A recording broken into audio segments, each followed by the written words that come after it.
आहे.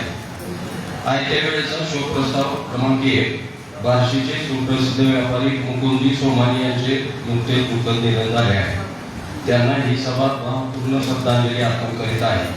त्यांच्या आत्म्यास शांती लाभो ही ईश्वरचरणी प्रार्थना. सभेच्या भावना सोमानी कुटुंबियांना कळविण्यात यासाठी काय सर्वांना विनंती करतो, 2 मिनिट मौन पर उभे राहा.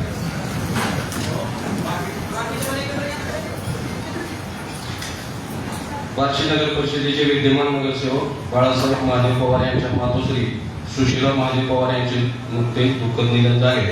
त्यांना ही सभा भावपूर्ण श्रद्धांजली अर्पण करीत आहे. त्यांच्या आत्म्यास शांती लाभो ही ईश्वरचरणी प्रार्थना.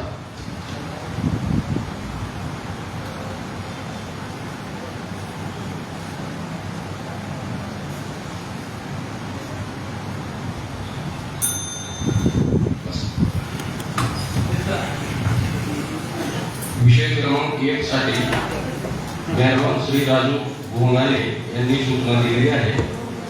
विषय क्रमांक 1 बार्शी शहर मंजूर विकास योजना दुसरी सुधारित मधील सीजर नंबर 1602/1 येथील नफा शाळा क्रमांक 17 सुभाषनगर नवीन शाळा इमारत बांधकाम मधील शॉपिंग सेंटर दुकान गाड्याचे आधी मूल्य व मासिक भाडे हे माननीय त्रिसदस्यीय समिती सोलापूर यांच्याकडून ठरवून या कार्यालयास प्राप्त झाले आहे. त्यानुसार सदर नवीन शॉपिंग सेंटर मधील गाळा क्रमांक 1 ते 19 जाहीर लिलाव करण्यास माननीय मुख्य सभा ठराव क्रमांक 30 दिनांक 30/6/2026 अन्वये मंजुरी देण्यात आलेली होती. तसेच दैनिक जिल्हा वर्तमानपत्र व साप्ताहिक बार्शी शिवप्रभात या वर्तमानपत्रात मंगळवार दिनांक 21/6/2026 रोजी सकाळी 11 वाजता लोकशाही अनुभव साठे नगरपालिका शाळा क्रमांक 17 सुभाषनगर आवळगाव रोड बार्शी येथे जाहीर लिलाव ठेवण्यात आला होता. सदरच्या लिलावाचे प्रसिद्धीकरणाचे बार्शी शहरात विविध ठिकाणी डिजिटल बोर्ड लावून प्रसिद्धी देण्यात आली होती. सदरच्या ठिकाणी स्पीकरद्वारे कोणती जाहिरात करण्यात आली होती. परंतु लिलावाच्या दिवशी लिलावात भाग घेण्याकरिता आलेल्या नागरिकांनी भाडे व अनामत रक्कम जास्त असल्या कारणाने कोणाचाही प्रतिसाद मिळालेला नाही. तरी सदरील गाळे आज अखेर रिकामे असून नगर परिषदेचे आर्थिक नुकसान होत आहे. महाराष्ट्र शासन राजपत्र 4/2 मंगळवार दिनांक 4/11/2025 रोजीच्या असाधारण क्रमांक 403 प्राधिकृत प्रकाशन महाराष्ट्र शासनाने अधिनियमान्वये तयार केलेले नियम व आदेश महाराष्ट्र नगर परिषद नगरपंचायती व औद्योगिक नगरी अधिनियम 1965 दिनांक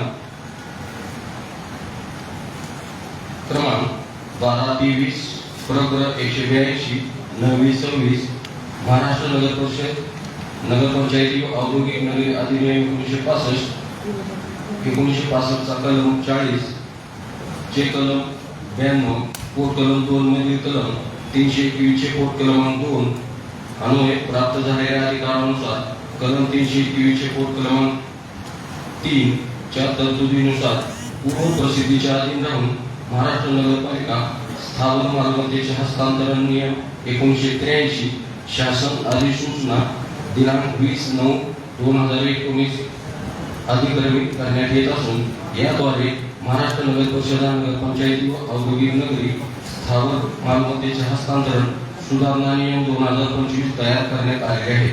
मुद्दा क्रमांक 20 परिशिष्ट क मधील अनुक्रमांक 10 मध्ये प्रथम लिलावावेळी निश्चित अधिमूल्य रकमेची बोली प्राप्त न झाल्यास पुढील लिलावावेळी निश्चित अधिमूल्य रकमेमध्ये 10% अधिमूल्य रक्कम करण्याचा अधिकार नगर परिषदेसाठी बार्शी शहर मंजूर विकास योजना दुसरी सुधारित मधील श्री सर्वे नंबर 1602/1 येथील नफा शाळा क्रमांक 17 नवीन शाळा इमारत बांधकाम मधील शॉपिंग सेंटर मधील 1 ते 19 दुकान गाड्याचे अधिमूल्य व मासिक भाडे हे मान्य त्रिसदस्यीय समिती सोलापूर यांच्याकडून ठरवून कार्यालयास प्राप्त झाले आहे.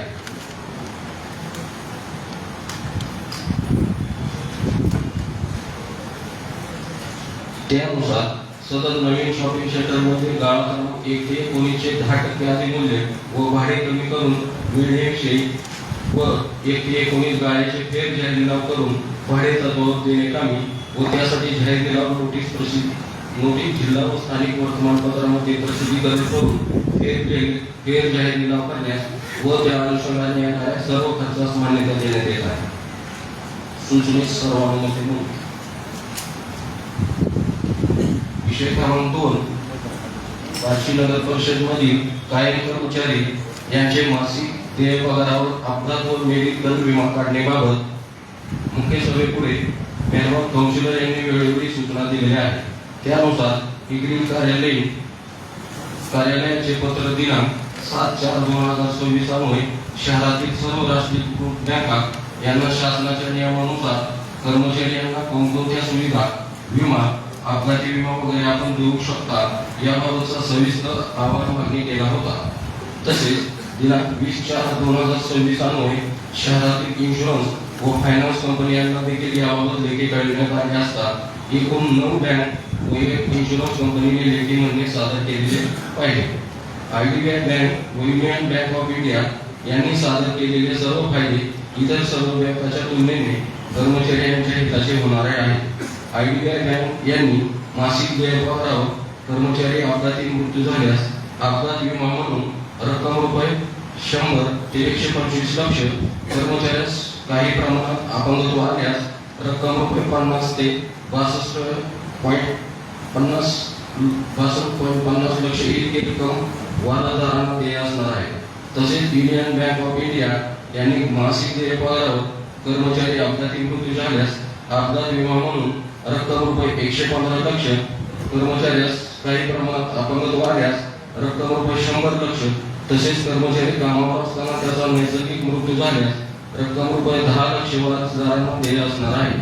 युनियन बँक ऑफ इंडिया यांच्याकडून कर्मचारी आजारी पडल्यास तो 1 ते 60 दिवस रुग्णालयामध्ये दाखल असेल त्यास रक्कम ₹1000 प्रति दिवस प्रमाणे मिळणार आहे. त्याचे प्रीमियम दर GST वगळून मूळ प्लॅन 18 ते 50 वर्ष रक्कम ₹5,990, 51 ते 65 वर्ष रक्कम ₹7,990. एक्स्ट्रा प्रीमियम दर GST वगळून टॉपअप प्लॅन 18 ते 60 वर्ष रक्कम ₹2,117, 61 ते 65 वर्ष रक्कम ₹5,371. आरोग्य विभागाकडील सफाई कर्मचारी यांचे होणारे मेडिक्लेमची रक्कम नगर परिषदेमार्फत नको फंडातून भरण्यास व सफाई कर्मचारी व्यतिरिक्त इतर कर्मचारी यांना मेडिक्लेम पाहिजे असल्यास प्रथमतः नगर परिषद रक्कम भरून त्यानंतर कर्मचाऱ्यांच्या मासिक वेतनातून समान 12 हप्त्यात वसूल करण्यास, तसेच सर्व कर्मचारी यांचे युनियन बँक ऑफ इंडिया यामध्ये पगार खाते उघडण्यास मंजुरी देण्यात येत आहे. सूचनेस एक आनंदाची बातमी सर्वांसाठी. भारतरत्न डॉक्टर बाबासाहेब आंबेडकर यांच्या जयंतीनिमित्त माननीय आमदार राजाभाऊ राऊत यांनी सर्व सफाई कर्मचारी यांना दिलेला जो शब्द होता आज माझ्या कारकिर्दीत पूर्ण होत आहे, त्याचा मला अभिमान आहे. महाराष्ट्रामध्ये बार्शी नगर परिषद ही पहिली नगर परिषद आहे जी सफाई कर्मचारी यांचा अपघाती व मेडिक्लेम विमा देत आहे. कर्मचारी आजारी पडल्यास तो जितका दिवस हॉस्पिटलमध्ये ऍडमिट असेल त्या प्रत्येक दिवसाला 1,000 रुपये प्रमाणे 60 दिवसापर्यंत त्यांना देय आहे. जो कर्मचारी यापुढे अपघाताने मृत्यू झाल्यास त्याचे वारसास यापुढील 1,15,00,000 रुपये देय असणार आहे. तसेच काम करत असताना कायम अपंगत्व आल्यास त्यास 1 कोटी रक्कम मिळणार आहे. कर्मचारी यांचा नैसर्गिक मृत्यू झाल्यास त्यांचे वारसास 10 लक्ष रुपये मिळणार आहे. हा ऐतिहासिक निर्णय माझ्या काळात झाला आहे, त्याचा मला अभिमान वाटत आहे.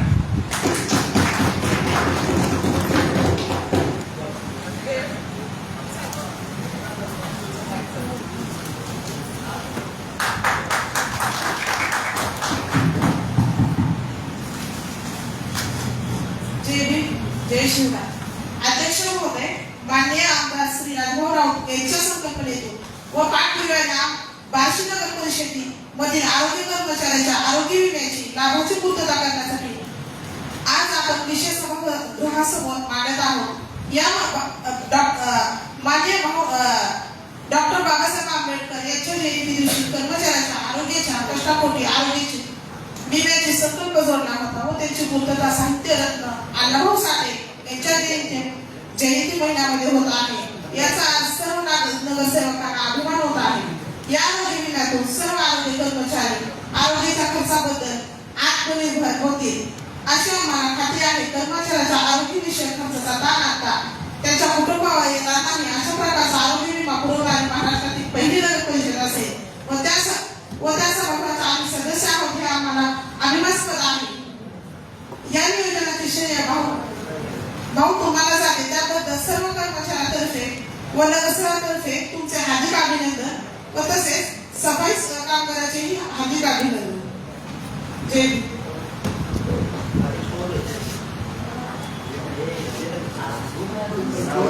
धन्यवाद सर्वांना पहिल्यांदा धन्यवाद टाकले विरोधी पक्षावर आणि जर मतदान करणारच आहोत त्याचा विषय नाही, सध्या विरोधी पक्षावर जास्त केलं त्याबद्दल ह्यांचा पण धन्यवाद आणि तुमचा पण धन्यवाद। अध्यक्ष महोदय, खरं पाहिलं गेलं तर या सभागृहात जे महिलांचं प्रमाण आरक्षणाच्या माध्यमातून जास्त प्रमाणात आहे आणि या वार्षिक शहराला देखील एक महिला नगराध्यक्ष लाभलेली आहे। त्याची सगळ्यांचं श्रेय जातं ते डॉक्टर बाबासाहेब आंबेडकरांना।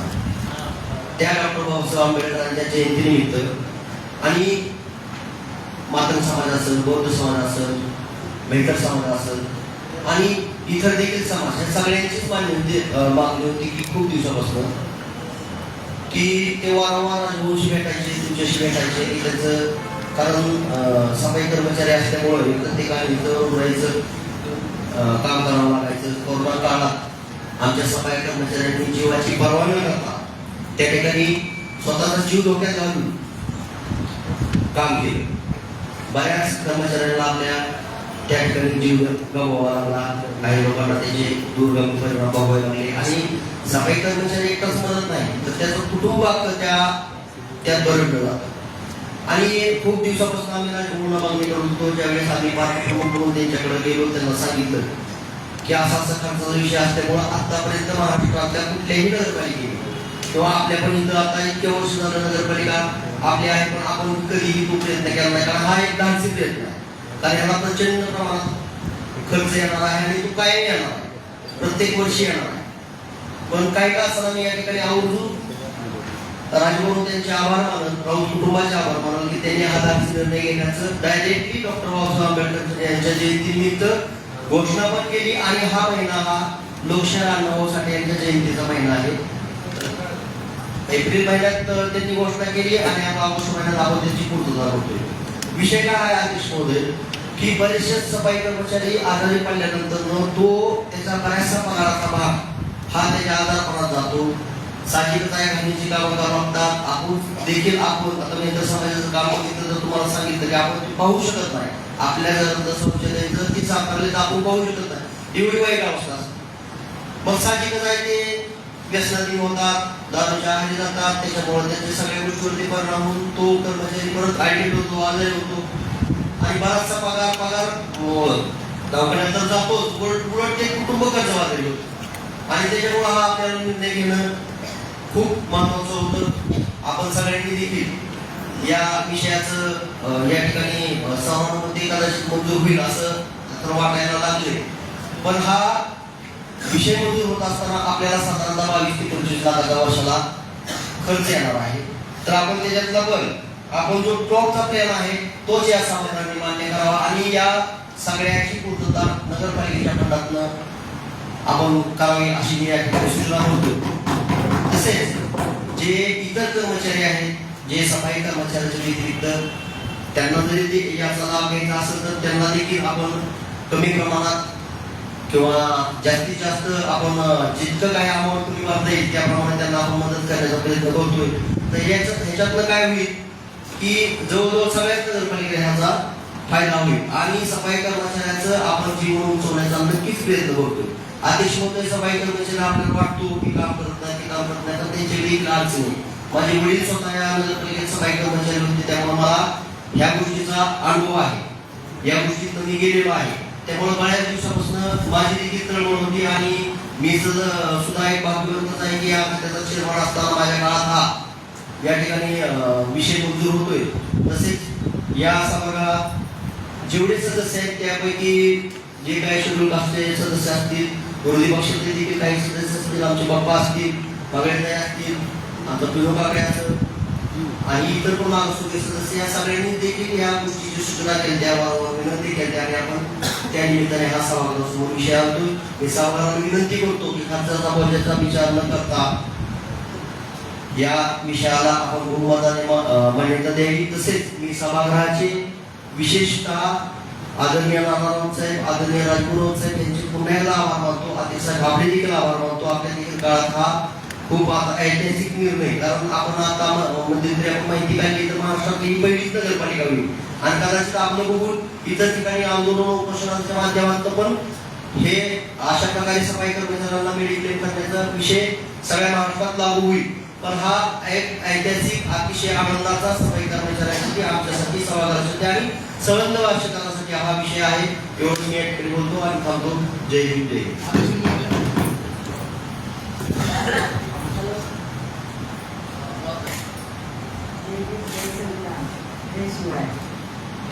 आज आपण या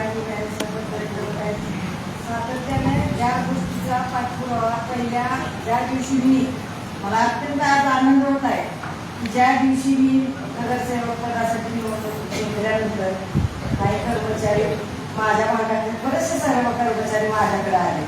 त्यावेळेला म्हटले की ताई, ज्या दिवशी तुम्ही सभागृहात बोला त्या दिवशी पहिला विषय आमचा बोला. त्या दिवशी मी त्यांना कमिटमेंट दिली की ज्या दिवशी मी या शब्द माझ्या मुखातून निघतील तर ते पहिलं तुमच्या हिताचं बोलू. आणि आज कर्मचाऱ्याचा विषय हा जिव्हाळ्याचा जिव्हाळ्याचा विषय आहे.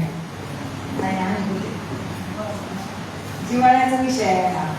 त्यामुळे मला स्वतःला खूप आनंद होतो. ज्या दिवशी पहिल्या सभेला मी सूचक म्हणून ह्या गोष्टीसाठी बोलले होते सर्वांच्या कर्मचाऱ्यांच्या विभागाबद्दल, त्याच्यासाठी प्रशासनाचे, काउन्सिलिंगचे आणि मुख्य अधिकाऱ्याचे खूप खूप आभार आहे.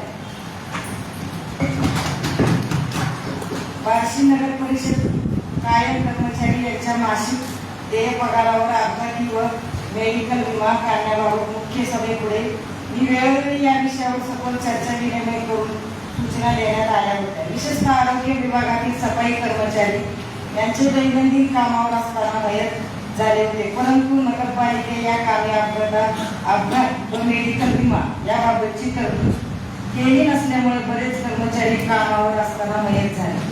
त्यांना नगरपालिकेकडून काहीही मदत देण्यात आली नव्हती. ही वस्तुस्थिती आहे. याविषयी सभागृहामध्ये मी सातत्याने या विषयावर चर्चा करून कर्मचारी अपघाती विमा व मेडिकल विमा स्कीम लागू करण्याबाबत सातत्याने मागणी केली आहे. स्थानिक राष्ट्रीय अधिकृत बँका व इन्शुरन्स व फायनान्स कंपनी नगरपालिकेचे मुख्य अधिकारी यांच्या मार्फत पत्राद्वारे विचारणा केली आहे. बार्शी नगरपालिकेच्या पत्रानुसार IDBI बँक ऑफ बार्शी शाखा बार्शी व युनियन बँक ऑफ इंडिया शाखा बार्शी यांनी लेखी पत्रेद्वारे आपले म्हणणे सादर केले आहे. त्यापैकी एक IDBI बँक शाखा बार्शी यांनी मासिक देय पगारावर कर्मचारी अपघाती मृत्यू झाल्यास अपघात विमा म्हणून 1,25,00,000 तसेच कर्मचारी काही प्रमाणात अपंगत्व आल्यास 50 ते 62.5 लाख इतक्या रक्कम वारसदारांना देण्यात येणार आहे. तसेच युनियन बँक ऑफ इंडिया शाखा बार्शी यांनी मासिक देय पगारावर कर्मचारी अपघाती मृत्यू झाल्यास अपघात विमा म्हणून 1,15,00,000 तसेच कर्मचाऱ्यास काही प्रमाणात अपंगत्व आल्यास 1 कोटी तसेच कर्मचाऱ्यावर असताना नैसर्गिक मृत्यू झाल्यास वारसदारांना 10 लाख रुपये देयक असणार आहे. कर्मचारी आजारी पडल्यास 1 ते 60 दिवस हॉस्पिटलमध्ये दाखल असेल तर त्यांना दररोज 1000 रुपये प्रतिदिन इतकी रक्कम देण्यात येणार आहे. या दोन्ही बँकेचे प्रस्ताव पाहता युनियन बँक ऑफ इंडिया शाखा बार्शी यांचे प्रीमियमचे सादर केलेले सदर योग्य आहे, दर योग्य आहेत तसेच प्रथम दर्शनी दिसत आहे. परंतु त्यापूर्वी बार्शी नगर परिषदेचे माजी नगराध्यक्ष श्री योगेशजी सोपल साहेब यांना 2019 ते 2010 मध्ये बार्शी नगर परिषदेच्या हद्दीतील सर्व घर मालकांना अपघाती विमा उतरवण्याचा नेम सभागृहापुढेही ठेवण्यात आला होता व तो मंजूरही झाला होता. कबल इन्शुरन्स कंपनी सोलापूर यांच्या एजन्सीला मंजुरी देण्यात आली होती. घर मालक अपघाती विमा योजनेचा फायदा त्या वेळेनुसार सुमारे 15 घर मालकांना झालेला होता. पुढे ही योजना बंद झाली का झाली ते सांगता येत नाही. याद्वारे मी सभागृहात सांगू इच्छिते की सदरचा विमा हा कर्मचाऱ्याच्या पगारातून कपात न होता तो विमा नगरपालिकेच्या फंडातून कपात करण्यात यावा, जेणेकरून त्यांच्या अतिरिक्त भार कर्मचाऱ्यावर पडणार नाही. तसेच त्याचप्रमाणे कंत्राटी कामगारांचा सुद्धा अशाच प्रकारे विमा नगरपालिकेने उतरावा ही नम्र विनंती. आदेश महोदय, खऱ्या अर्थानं या ठिकाणी सर्वप्रथम मी आपले आभार मानतो व खऱ्या अर्थानं आज हा स्वच्छता कर्मचाऱ्यांच्या इन्शुरन्सच्या संदर्भात हा विषय सर्वांसमोर आला. खऱ्या अर्थानं मी आपल्याला सांगू इच्छितो,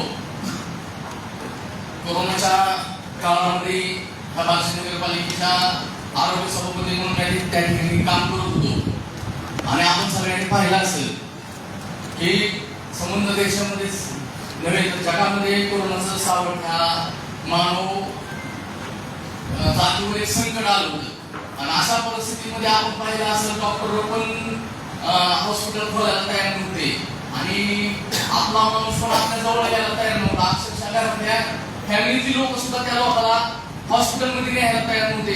अशा टायमाला खऱ्या देवदूत आणि जो आरोग्य कर्मचारी आरोग्य योद्धा रस्त्यावर आला आणि खऱ्या अर्थानं त्यांनी स्वतःची काळजी न करता या संबंध भारतामधल्या प्रत्येक नागरिकाची काळजी केली आणि त्याच्यामुळे हा त्यांचा आरोग्याची ज्यांनी लोकांच्या आरोग्याची काळजी केली त्यांच्या आरोग्याची काळजी करणं खरंच आपलं कर्तव्य होतं. आणि नंतर मग त्या काळामध्ये आम्ही जरा पाहिलं, मी आमदार साहेबांना त्यावेळेस म्हणलं की कर्मचाऱ्यांची अशी परिस्थिती आहे, पण काय कालाने पुन्हा प्रशासक आलं. नंतर आम्ही मध्ये एक ह्याच्या प्रभागामधला एक स्वच्छता कर्मचाऱ्याची आजारी असताना काही परिस्थिती आम्ही हॉस्पिटलमध्ये जवळून पाहिली आणि आमचा अमोल आरोग्य सभापती झाल्यानंतर आमचे पाचवी उघडे असतील, आमचे सर्व नगरसेवक असतील, नानासाहेब आमची चर्चा झाली आणि नानासाहेबांना बोलून आम्ही हा विषय मांडला. खऱ्या अर्थानं स्वच्छता कर्मचाऱ्यांचं आरोग्य जपणं, त्या स्वच्छता कर्मचाऱ्यांच्या आरोग्याची काळजी खऱ्या अर्थानं या सभागृहाचे नगरसेवक म्हणून आपण करायला पाहिजे. आणि निश्चितच आम्ही ह्याच्यात बघितलं असता की नगरपालिकेच्या माध्यमातून आपल्याला त्यांना इन्शुरन्स द्यायला अडचणी येत होत्या कायदेशीर, पण आम्ही त्यांना सुचवलं की बाबा तुम्ही काही करा, पण ही स्वच्छता कर्मचाऱ्याचं आरोग्य आणि त्यांची जबाबदारी खरी आपली जबाबदारी आहे. आणि नंतर मग असं राजाभाऊंनी केलं की काय ही योजना आपल्याला कशाही परिस्थितीत हे करायची आणि डॉक्टर बाबासाहेब आंबेडकरांच्या जयंतीनिमित्त त्यांनी ते त्या ठिकाणी जाहीर केलं वाचनानंतर.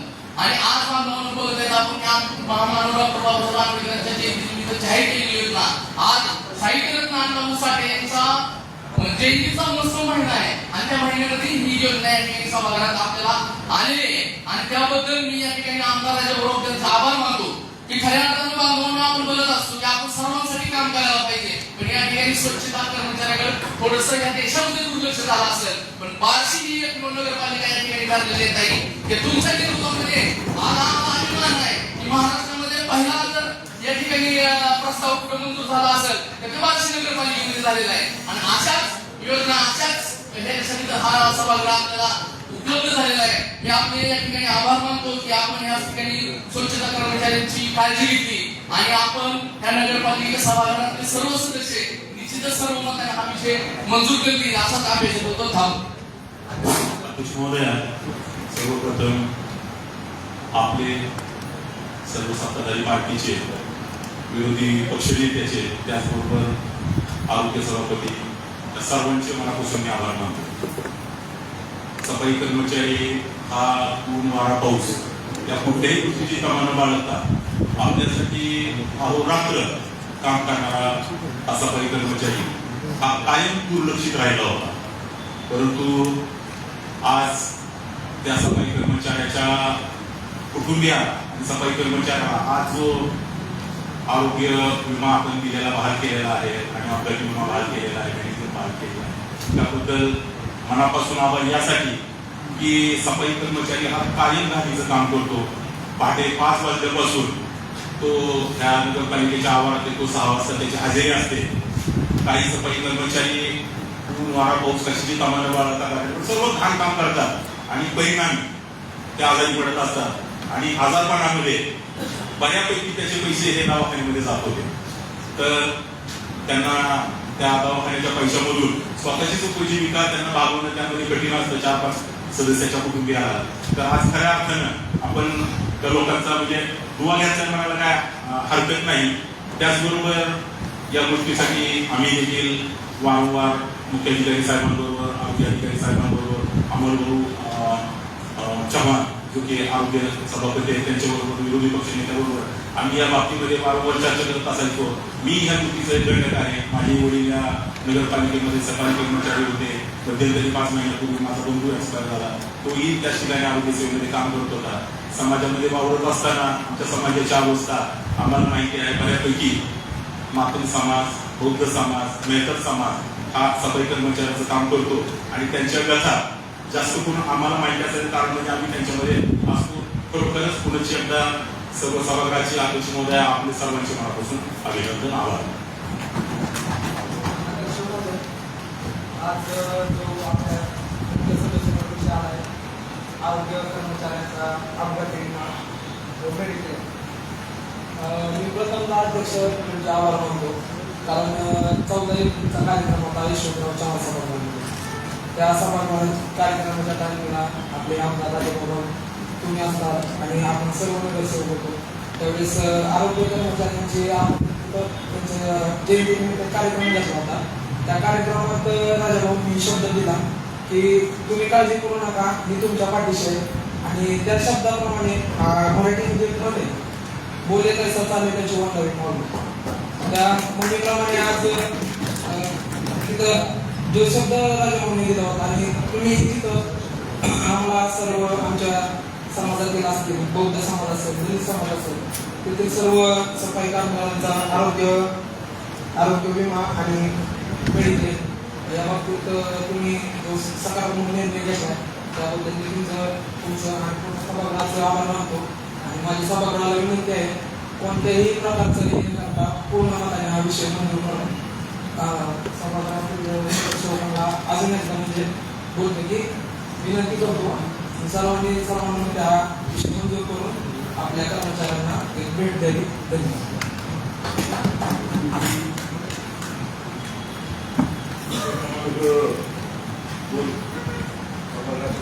विषयाचा सर्वच सहकारी नगरसेवकांनी या विषयावर अत्यंत चांगल्या पद्धतीने आपली मनोगत व्यक्त केली.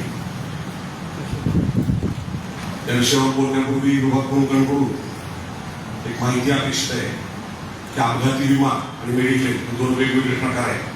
अपघाती विम्याचा प्रीमियम नगरपालिका भरला आणि मेडिक्लेमचा प्रीमियम कुणी भरायचा.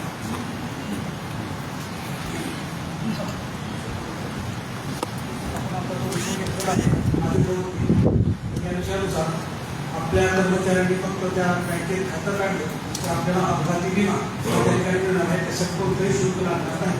आपले सर्व कर्मचाऱ्यांचे खातं काढणं अपेक्षित आहे. त्याचा लाभ जो आहे तो युनियन बँक ऑफ इंडियाचा त्यामध्ये ऑफर चांगली आहे.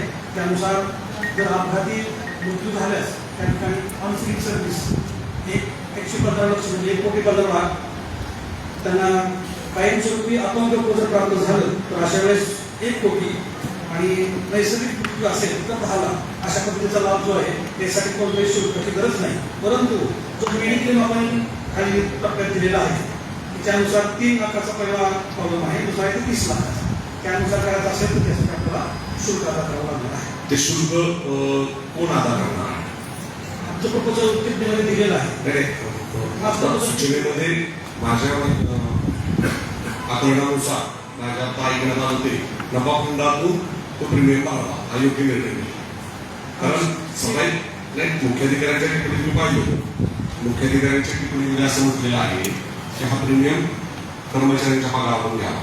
त्याच्याऐवजी फक्त मेडिक्लेमचा प्रीमियम जो आहे तो नगरपालिकेच्या फंडामधून घेण्यात यावा. कारण माझ्या माहितीनुसार मी त्याच्यावर येणाऱ्या खर्चाची आकडेवारी पाहिली, सुमारे 22 लाख रुपये फक्त खर्च येतो, फक्त 22 लाख. एखाद्या 5 वर्षात रस्ता खराब झाला तर 2 दुरुस्त करावा, त्या रस्त्याची किंमत सुद्धा नाही येईल 22 लाख. अतिशय कमी किमतीत 22 लाख रुपयात आपण कर्मचाऱ्यांना हा दिलासा देऊ शकतो. म्हणून माझी विनंती आहे, या पद्धतीनं अतिशय चांगला निर्णय होतोय. युनियन बँकेत फक्त बँकेत खातं बदललं, त्या बँकेचं लिमिटेड आपल्याला वास्तविकता ही गोष्ट मात्रच सगळ्यांच्या लक्षात येणं अपेक्षित होतं. आपल्याला उशीर झाला, कारण बँकेत युनियन बँकेत राष्ट्रीय बँकेत खातं आपण काढलं, त्यामुळे नो प्रीमियम अपघाती विमा त्या ठिकाणी बँक खातेदारांना आहे.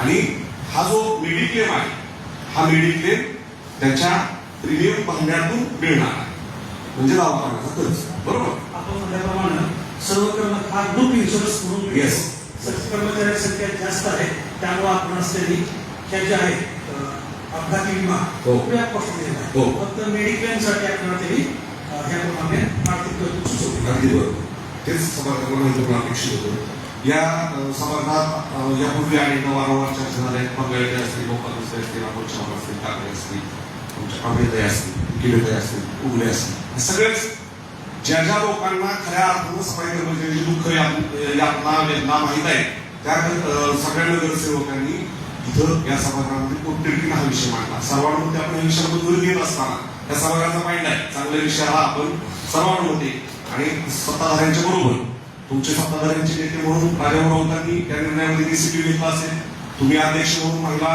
पहिल्यांदा निर्णय सभागृहाच्या समोर आणत असाल, सर्वांचंच मी मनपूर्वक अभिनंदन करतो, आभार मानतो की असे चांगले निर्णय सर्वांमध्ये होणं अपेक्षित आहे. या नगरपालिकेचा पायंडा आहे 1865 साली स्थापन झालेली आपली नगरपालिका 150 वर्ष होण्याचा कालावधी झाला आहे आणि चांगल्या प्रकारचे निर्णय यापूर्वी देखील आपण पुतळा पार्क असेल, अशा अनेक विषय आताच आमच्या भगिनी बंगाळी सांगितल्याप्रमाणे आमचे नेते आदरणीय सुपल साहेब यांच्या नेतृत्वाखाली गट नेते योगेश सोबत त्यांच्या मार्गदर्शनाखाली आम्ही मानवता धारकांचा अपघाती विमा काढला होता आणि त्याच्यामध्ये काही फक्त 20 ते 22 रुपये प्रीमियम आपण भरत होतो. त्यामुळं डिसेंबरच्या आत लोक पैसे भरायचे, डिसेंबरच्या आत लोक घरपट्टी आणि पाणीपट्टी भरायचे आणि याचा परिणाम म्हणून जे लोक डिसेंबर 1 ते डिसेंबरच्या आत घरपट्टी आणि पाणीपट्टी भरतात त्यांना अपघाती विम्याचा फायदा व्हायचा आणि त्या वर्षभरात जर त्या व्यक्तीचा मालमत्ता मृत्यू झाला तर त्याला अपघाती विम्याची रक्कम मिळते. अशी 16 ते 17 लाभ आपण दिले. तत्कालीन निरीक्षक महादेव बोके पुढे यांना या विषयीची माहिती आहे. हा अत्यंत चांगल्या पद्धतीचा एक चांगला निर्णय. या पुढच्या टप्प्यात कर्मचाऱ्यांना जसा आपण दिलासाचा निर्णय घेतला तसा मालमत्ता धारकांसाठी देखील विम्याचा निर्णय या पुढच्या काळात आपण घ्यावा अशी अपेक्षा व्यक्त करतो. अतिशय चांगला निर्णय घेत असल्याबद्दल पुनश्च एकदा सर्वांचं आभार मानून अभिनंदन करतो आणि कर्मचाऱ्यांची दुःख समजून घ्यायला माणुसकी आपल्यात शिल्लक आहे त्याचं हे द्योतक म्हटलं राहत नाही. महाराष्ट्र पूर्ण आपल्या ह्या निर्णयाचा त्या ठिकाणी आदर्श घेईल आणि या पुढच्या काळात याही पद्धतीनं महाराष्ट्रातल्या इतर नगरपालिकेमध्ये निर्णय होईल असा आशा व्यक्त करून मी थांबतो. अध्यक्ष महोदय, आज या ठिकाणी आपल्या विशेष सभेत मुख्य सभेसमोर आज जो आपला सफाई कर्मचाऱ्याचा विषय मांडला, खरोखरच गेल्या 3-4 महिन्यामध्ये आपल्या आरोग्य सभापती अमोल असेल, काकडे असतील, उघडे मेंबर असतील आणि आपले बाप्पा कसबी सुद्धा माझ्या विषय काढला आणि यावर आम्ही शिवसाहेबाशी आपले सजीव असताना आम्ही शिवसाहेबाच्या केबिनमध्ये चर्चा केली की खरोखरच या आपल्या जीवनामध्ये जर 2 घटक असतील, एक म्हणजे जो आपला सीमेवरती जवान लढतो आपल्या देशासाठी आणि दुसरा घटक म्हणजे सफाई कर्मचारी जो आपल्या शहरामध्ये आपण जिथं राहतो ते शहर स्वच्छ करण्यासाठी जो झटतो तो कर्मचारी. हे बाकीचे कर्मचारी सुद्धा आपल्या मार्गाने देशसेवा करतात, समाजसेवा करतात, परंतु हे 2 घटक असे आहेत की आपल्या सीमेवरती जवानाला कधी गोळी लागेल आणि कधी त्याचा जीव सांगता येत नाही, परंतु ते जीवाची पर्वा न करता, आपल्या कुटुंबाची पर्वा न करता सीमेवरती आपल्या देशासाठी लढत असतात. आणि या ठिकाणी आपले सफाई कर्मचारी सकाळी 5 वाजल्यापासून आपलं शहर कसे स्वच्छ राहील. तुम्ही जर बघितलं असेल तर आपण जर एखाद्या ड्रेनच्या शेजारी उभारलो तर आपल्याला नाकाला रुमाल बांधावा लागतो, मास्क लावावा लागतो. परंतु कोरोना सारख्या काळामध्ये सुद्धा या कर्मचाऱ्यांनी अनेकाचे जीव वाचवण्याचं त्या ठिकाणी काम केलं, स्वतःचा जीव धोक्यात टाकला.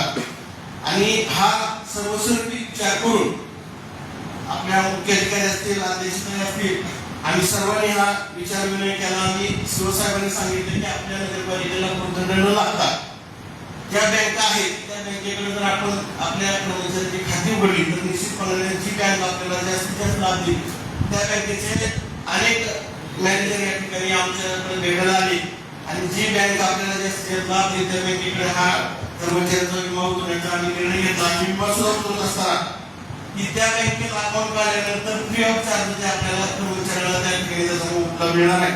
आणि राहिला प्रश्न जो की 22 लाखाचा, निश्चितपणे तो खर्च पूर्णपणे आपण नगरपालिकेच्या फंडातून करेल. आणि हा विषय या ठिकाणी लावत असताना आपले मार्गदर्शक आदरणीय राजेवरोत यांनी यशवंतराव सभागृहामध्ये डॉक्टर बाबासाहेब आंबेडकर यांच्या जयंतीच्या निमित्ताने घोषणा केली.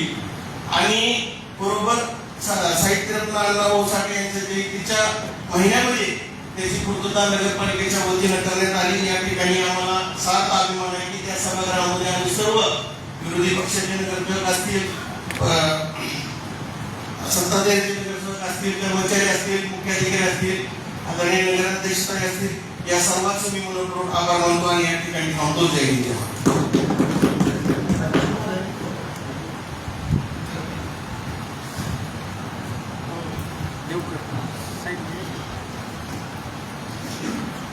मी सन्माननीय खाते प्रमुख आणि शिवसेनेला एक प्रश्न विचारतो की ही आपण कॅशलेस करतोय तर आपल्याला साधारणतः सफाई कर्मचाऱ्यांना किती लाखापर्यंत आपण त्याच्या उपचारावरती खर्च होणार आहे याचा खुलासा करा. यामध्ये कर्मचाऱ्याचं 1 ते 60 दिवस जर तो रुग्णालयात ऍडमिट झाला तर त्याला प्रत्येक दिवसासाठी 1000 रुपये याप्रमाणे वेगळा लाभ मिळणार आहे. तसंच आपण 2 प्लॅन सुचवले होते. पहिला जो प्लॅन आहे तो 3 लाखाचा, आपण आता सर्वांनी सूचना केल्याप्रमाणे दुसरा प्लॅन जो आहे 30 लाखाचा, म्हणजे वार्षिक 30 लाखापर्यंत मेडिकल त्याचा या ठिकाणी मंजूर होणार आहे. त्यात अजून एक ॲडिशनल माहिती अशी की आपल्या शहरातले 3 हॉस्पिटल त्यात नोंदणीकृत आहेत त्या बँकेच्या ह्याच्यामध्ये, तर तिथे त्या ठिकाणी कॅशलेस देखील सुविधा उपलब्ध होणार आहे. इव्हन त्यांना जर मोठ्या त्यासाठी बाहेर जावं लागलं तरी त्या ठिकाणी त्यांना या योजनेचा लाभ मिळणार आहे. हॉस्पिटल कोणते त्याचा खुलासा केला तर बरोबर सुविधा हॉस्पिटल आणि अंधार हॉस्पिटल एक आहे आणि सुविधा हॉस्पिटल आहे. 3 हॉस्पिटल आहे. ठीक आहे. मग आपण ह्या सभागृहासमोर आता ते टॉपचाच प्लॅन मंजूर करावा आणि त्या प्रमाणात याची पूर्तता करावी अशी पण मी देखील विशेषाची सूचना करतोय. आणि आपण म्हणजे सफाई कर्मचारी डायरेक्ट जाऊन ऍडमिट होणार आणि त्याचा खर्च जो काय तो त्या बँकेमार्फत मला त्या ह्याच्यामार्फत होणार. म्हणजे सफाई कर्मचाऱ्यांना 1 रुपये घेऊन जाण्याची उलट तेच पर डे प्रमाणे 1000 रुपये त्यांना द्या. बरोबर आहे? हो. धन्यवाद. विषय नंबर 2 सफाई कर्मचाऱ्यांचा जी विमा आपण नगरपालिकेतर्फे देणार आहोत त्यासाठी मी सर्वप्रथम आमचे कर्तव्यदक्ष नगरसेविका ज्यांनी पहिल्याच मीटिंगमध्ये हा विषय लावून धरला, विद्याताई मंगळे, त्यांनी जानेवारी महिन्यात मला वाटतं त्यांनी विषय लावून धरला होता आणि ते विषय आज सभागृहात मांडण्यात आला आणि हा विषय सभागृहात सर्वांमध्ये मंजूर होणारच आहे. त्यासाठी मी सर्वप्रथम त्यांचा आभार मानतो. त्याचबरोबर बाप्पा कसबे असेल आणि मुख्य अधिकारी, नगराध्यक्षावर सर्व आरोग्य चेअरमन सर्वांचा मी मनापासून आभार मानतो.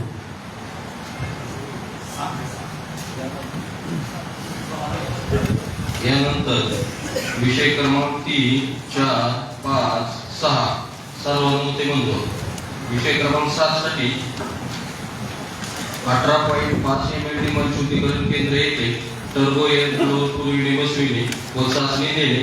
बार्शी शहर गुन्हेगारी गट योजनेअंतर्गत 18.5 ml मलशुद्धीकरण केंद्र व अनुषंगिक कामाची तपासणी केंद्र सरकार व राज्य सरकार अंतर्गत जलही अमृत योजनेअंतर्गत सन 25-26 पासून करण्यात येत आहे. त्यामध्ये ज्या योजना व्यवस्थित कार्यान्वित आहेत त्यामध्ये स्पर्धा घेण्यात येत आहे. व गुणांकानुसार पारितोषिक देण्यात येत आहे. सन 25-26 मध्ये बार्शी नगर परिषदेत राज्यातील नगर परिषदामध्ये दुसऱ्या क्रमांकाचे पारितोषिक मिळाले व त्यापोटी रक्कम रुपये 2 कोटी मंजूर झाले होते. त्यापैकी 1,40,40,00,000चा निधी प्राप्त झालेला होता. सन 2026-27 मध्ये झालेल्या स्पर्धांमध्ये 405 गुण मिळवून राज्यातील नगर परिषदांमध्ये पहिल्या क्रमांकाचे पारितोषिक मिळाले आहे व महापालिका व नगर परिषदामध्ये द्वितीय क्रमांक प्राप्त झालेला आहे व रक्कम रुपये 2 कोटी मंजूर झालेली आहे. तसेच मागील देणेमागे रक्कम रुपये 60 लक्ष सह रक्कम रुपये 2,60,00,000चा निधी प्राप्त झालेला आहे. सदरचे काम प्राप्त निधीतून प्रस्तावित करण्यात येत आहे. सदर मजबुतीकरण केंद्रामध्ये सध्या 200 HP चे 3 रूट टाईप एअर ब्लोअर आहेत. त्यापैकी एका वेळी 2 चालतात व एक स्टँड बाय आहे. 200 HP चे नवीन टर्बो एअर ब्लोअर 2 घेण्यात येणार आहे. त्यापैकी एक चालणार व एक स्टँड बाय राहणार आहे. त्यामुळे मनुष्यशुद्धीकरण केंद्र येथील विद्युत देयकात मोठ्या प्रमाणात बचत होणार आहे. सदर कामास महाराष्ट्र नगरपालिका लेखा संहिता 2013 चे नियम नंबर 123 अन्वये 2,44,22,478 चे अंदाजपत्रकास प्रशासनिक मंजुरी तसेच तांत्रिक मान्यतेसाठी कार्यकारी अभियंता महाराष्ट्र जीवन प्राधिकरण सोलापूर यांच्याकडे पाठविण्यास मंजुरी देण्यात येत आहे. सदर कामास वित्तीय तरतूद प्राप्त असल्यामुळे तांत्रिक मंजुरी प्राप्त होताच निविदा नोटीस प्रसिद्धीकरण करण्यास व त्या कामी अनुषंगिक येणाऱ्या खर्चास मंजुरी देण्यात येत आहे. सूचनेस अनुकूल मते विवाद कोणी करीना काय पाहिजे काय झालं आणि एक हाता विवाद प्रमुख करण्यामुळे जरा थोडंसं सदस्यांना समजेल अशा शब्दात सांगा नेमकं काय विषय.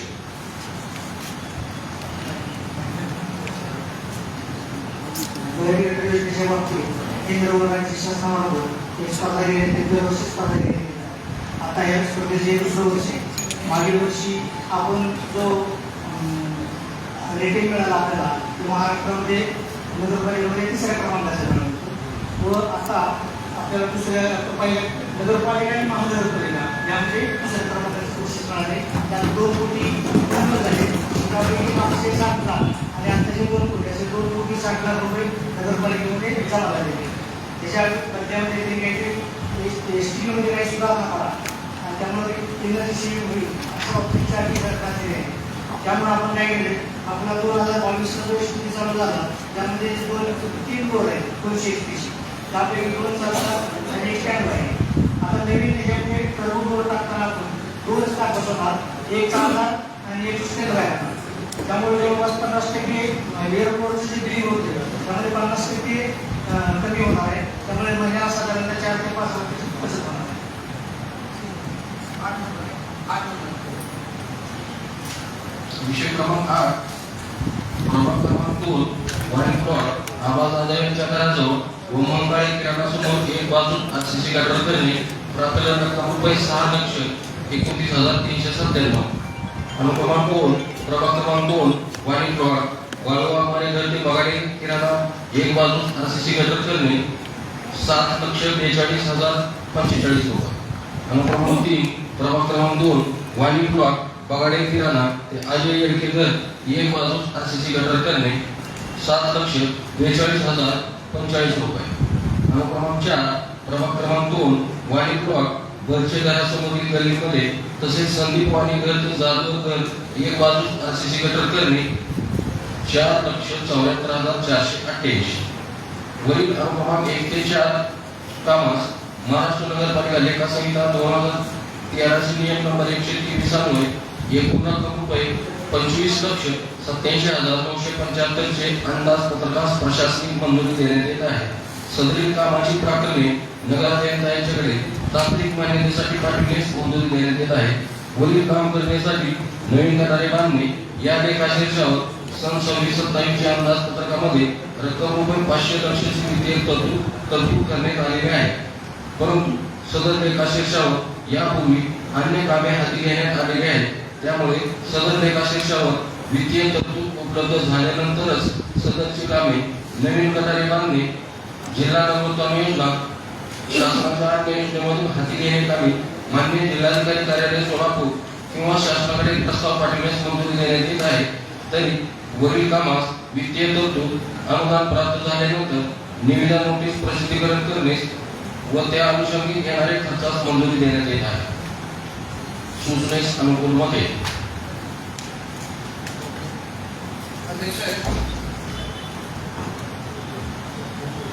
प्रशासनिक मंजुरीच्या अनुषंगाने विषय क्रमांक 8 मध्ये आपण 4 विषय विकास कामांची मंजुरी घेतली. तर पुढे जाऊन जसं निधी उपलब्ध होईल त्यानंतर या विषयाची निविदा निघेल कामांची. तर मला नगर अभियंत्यांना विचारायचं आहे की निविदा निघणार आहे सर्व आपण विषय दिली तर 4 लाख 6 लाख 7 लाख अशा रेंजचे काम आहे. तर या निविदेमध्ये अटी शर्ती काय असणार जर तुम्हाला त्या स्पर्धेमध्ये भाग घ्यायचा असेल तर नगर अभियंत्यांनी त्या अटी शर्ती सर्वांना सांगा.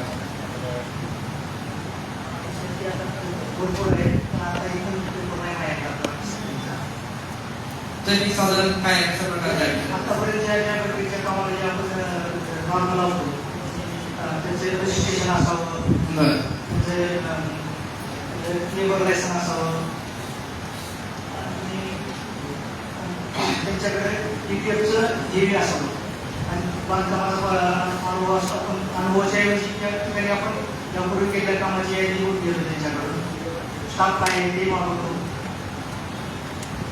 आणि सिमेंट कॉन्क्रीटच्या गटर आहेत यासाठी RMC प्लॅन बंधनकारक आहे. RMC वापरायचं नाही विषय आता आलाय समोर याच्या अगोदर प्रत्येक कामामध्ये आपण जे निविदा प्रसिद्ध करतोय नगरपालिका त्यामध्ये 4 लाखाचं काम असू द्या किंवा 5 लाखाचं असू द्या किंवा 2 कोटीचं असू द्या तिथे एक अट असते की RMC प्लांट बंधनकारक. म्हणजे आता असं काय बांधकाम विभागाचे असतील किंवा पाणी पुरवठ्याचे असतील ही अट एक बंधनकारक अट आहे. मी काय म्हणतोय की 4 लाखाच्या 5 लाखाच्या कामांसाठी 2 कोटी रुपयांचा RMC प्लांट असणं काय गरजेचं आहे. याच्यामध्ये काय होतं असं की हे असं जर आपण जास्त टाकी टाकल्या लहान कामांसाठी ठीक आहे मान्य आहे की कामाची गुणवत्ता चांगली असेल त्यासाठी RMC प्लांट गरजेचं आहे. पण ते पण कुठं केवळ मोठे काम असतील तिथं बॅच सिमेंट मोठ्या क्वांटिटीचे सिमेंट लागणार मिक्सर करायचं पाहिजे आपल्याला प्रपोर्शन कसं पाहिजे तिथं RMC प्लांट गरजेचं आहे. पण अशा लहान कामांना RMC प्लांट नसावा ही आमच्या सर्व नगरसेवकांकडून मागणी आहे. याचा फायदा असा होईल स्पर्धा होणार आणि कुठल्याही संस्थेमध्ये जर स्पर्धा होणार असेल तर त्या कामाची गुणवत्ता टिकेल. जर स्पर्धा होणार नसेल एकाधिकारशाही वाढते, मोनोपोली वाढते. मोनोपोली जर वाढली तर कामाच्या गुणवत्तेकडे कोणाचंच लक्ष जात नाही. शेवटी अधिकारी हक्क होतात. तर माझी प्रशासनाला विनंती आहे ठीक आहे आम्ही राजकारणी आम्ही तुम्हाला काही सांगू पण जर हिंदी स्पर्धा होती असेल प्रशासनाची जबाबदारी आहे की अशा लहानसहान कामांना RMC प्लांट असेल किंवा हॉट मिक्स प्लांट असेल त्याची अट टाकायची नाही. टाकू नये तुम्ही ते झाल्यावर इथून पुढे स्पर्धा वाढेल. जे काही लहान ठेकेदार असतील त्यांना पण संधी मिळेल पालिकेमध्ये काम करण्याची करण्याची. त्यामुळे कृपया आमची विनंती आहे आता पुढच्या बोर्डामध्ये आम्ही म्हणजे आंदोलन करणार नाही. ही सूचना तुम्ही गांभीर्याने घ्यावी आणि लहान कामांना RMC प्लांट टाकू नये. याच्यामुळे अधिकारीशाही वाढेल एकाची मोनोपोली तसं आपल्याला इथे नको. अध्यक्ष आज विषय 8 वर आपण बोलतोय एकूण साधारण 30-35 विषयांचा अजेंडा आहे. तुम्ही नगराध्यक्षा संपूर्ण शहराच्या आहात. आम्ही विरोधी पक्ष म्हणून पहिल्या दिवसापासून सगळ्या चांगल्या विषयाला तुमच्यासोबत आहोत. आम्ही तुम्हाला वारंवार विनंती केली की विरोधी पक्षाचे विषय देखील प्रशासनिक मंजुरीसाठी बोर्डामध्ये आले पाहिजे. काही ते विषय येत नाही.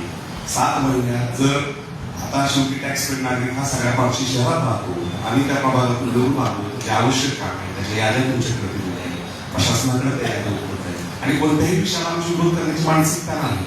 तुम्ही देखील विकासाला पुढे घेऊन जात असताना तुमचं नेतृत्व विकासाला पुढे घेऊन जात असताना अशा पद्धतीने आमच्यावर जो काही विरोधी पक्षावर अन्याय होतोय ती चुकीची बाब आहे.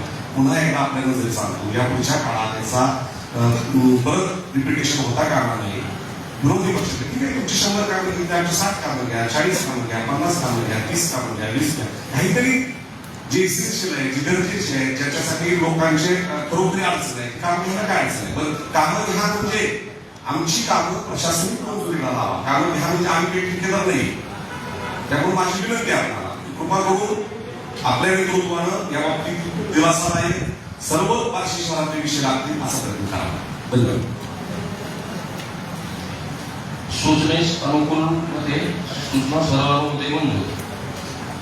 विषय क्रमांक 9 सुभाषनगर तळ्यामध्ये विसर्जन हौदाच्या बाजूस विहीर खोदणे व बांधकाम करणे प्रकरण रक्कम रुपये 16,68,128.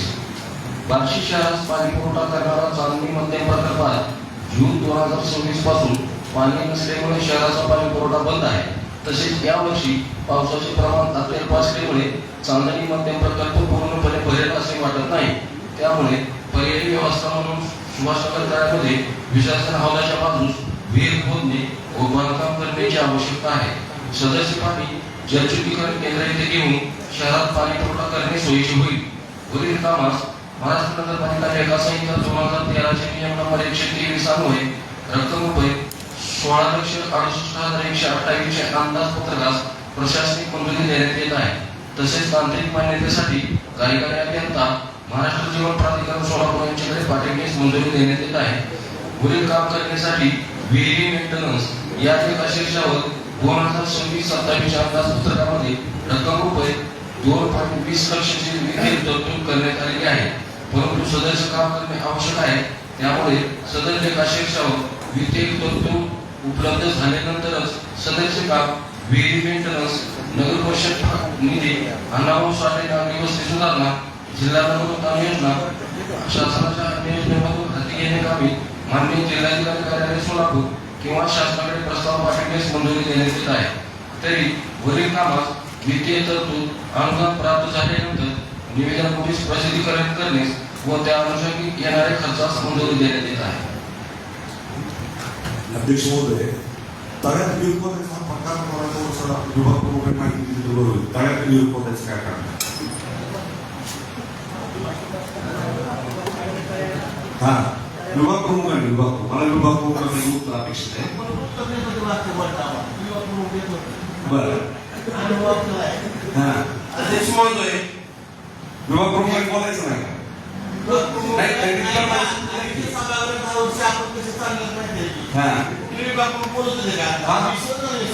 सभागृहात बघा रेकॉर्ड बघा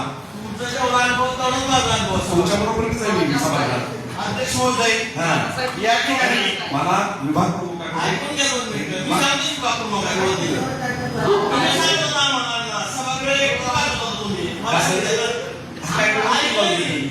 नाही आता तेवढा तर अधिकार विभाग प्रमुखाला की बाकी सगळेच अधिकार तुमच्याकडे. अध्यक्ष महोदय, सध्या सफाई कर्मचाऱ्याच्या बाबतीत एक गांभीर्यानं निर्णय घेतला की सफाई कर्मचाऱ्याला मेडिकल मिळाला पाहिजे. त्याच पद्धतीनं आपलं बार्शी शहर अनेक दिवसापासून पाणी टंचाईला सामोरे जात आहे. ही वस्तुस्थिती आम्ही नाकारत नाही. आज आपली 1996 ची संयुक्त पाणी पुरवठा योजना कुर्डवाडी आणि बार्शीच्या मध्ये आहे. ती पाईपलाईन अतिशय जीर्ण झालेली वस्तुस्थिती माहित आहे. आपण व्हॉट्सअप ग्रुपद्वारे पाईपलाईन आकड्यातलं कितीला फुटते केस होते आणि अनेक त्या टेंबुर्णी दैवली भागामध्ये कदामध्ये उसाचं क्षेत्र मोठ्या प्रमाणात आहे. त्या ठिकाणी जर लिकेज झालं तर त्या भागातल्या नागरिकांना विनंती करून त्यांच्या हातापायावर आपल्याला लिकेज काढलं. परिस्थिती बघितली तर त्या पाईपलाईनद्वारे आपल्याला 60 लाख लिटर फक्त पाणी उपलब्ध होतं आणि आपल्या शहराची भूक आहे 2 ते 2.5 कोटी लिटर आपल्या शहराला एक पाणी पुरवठा करायचं म्हणलं लागते.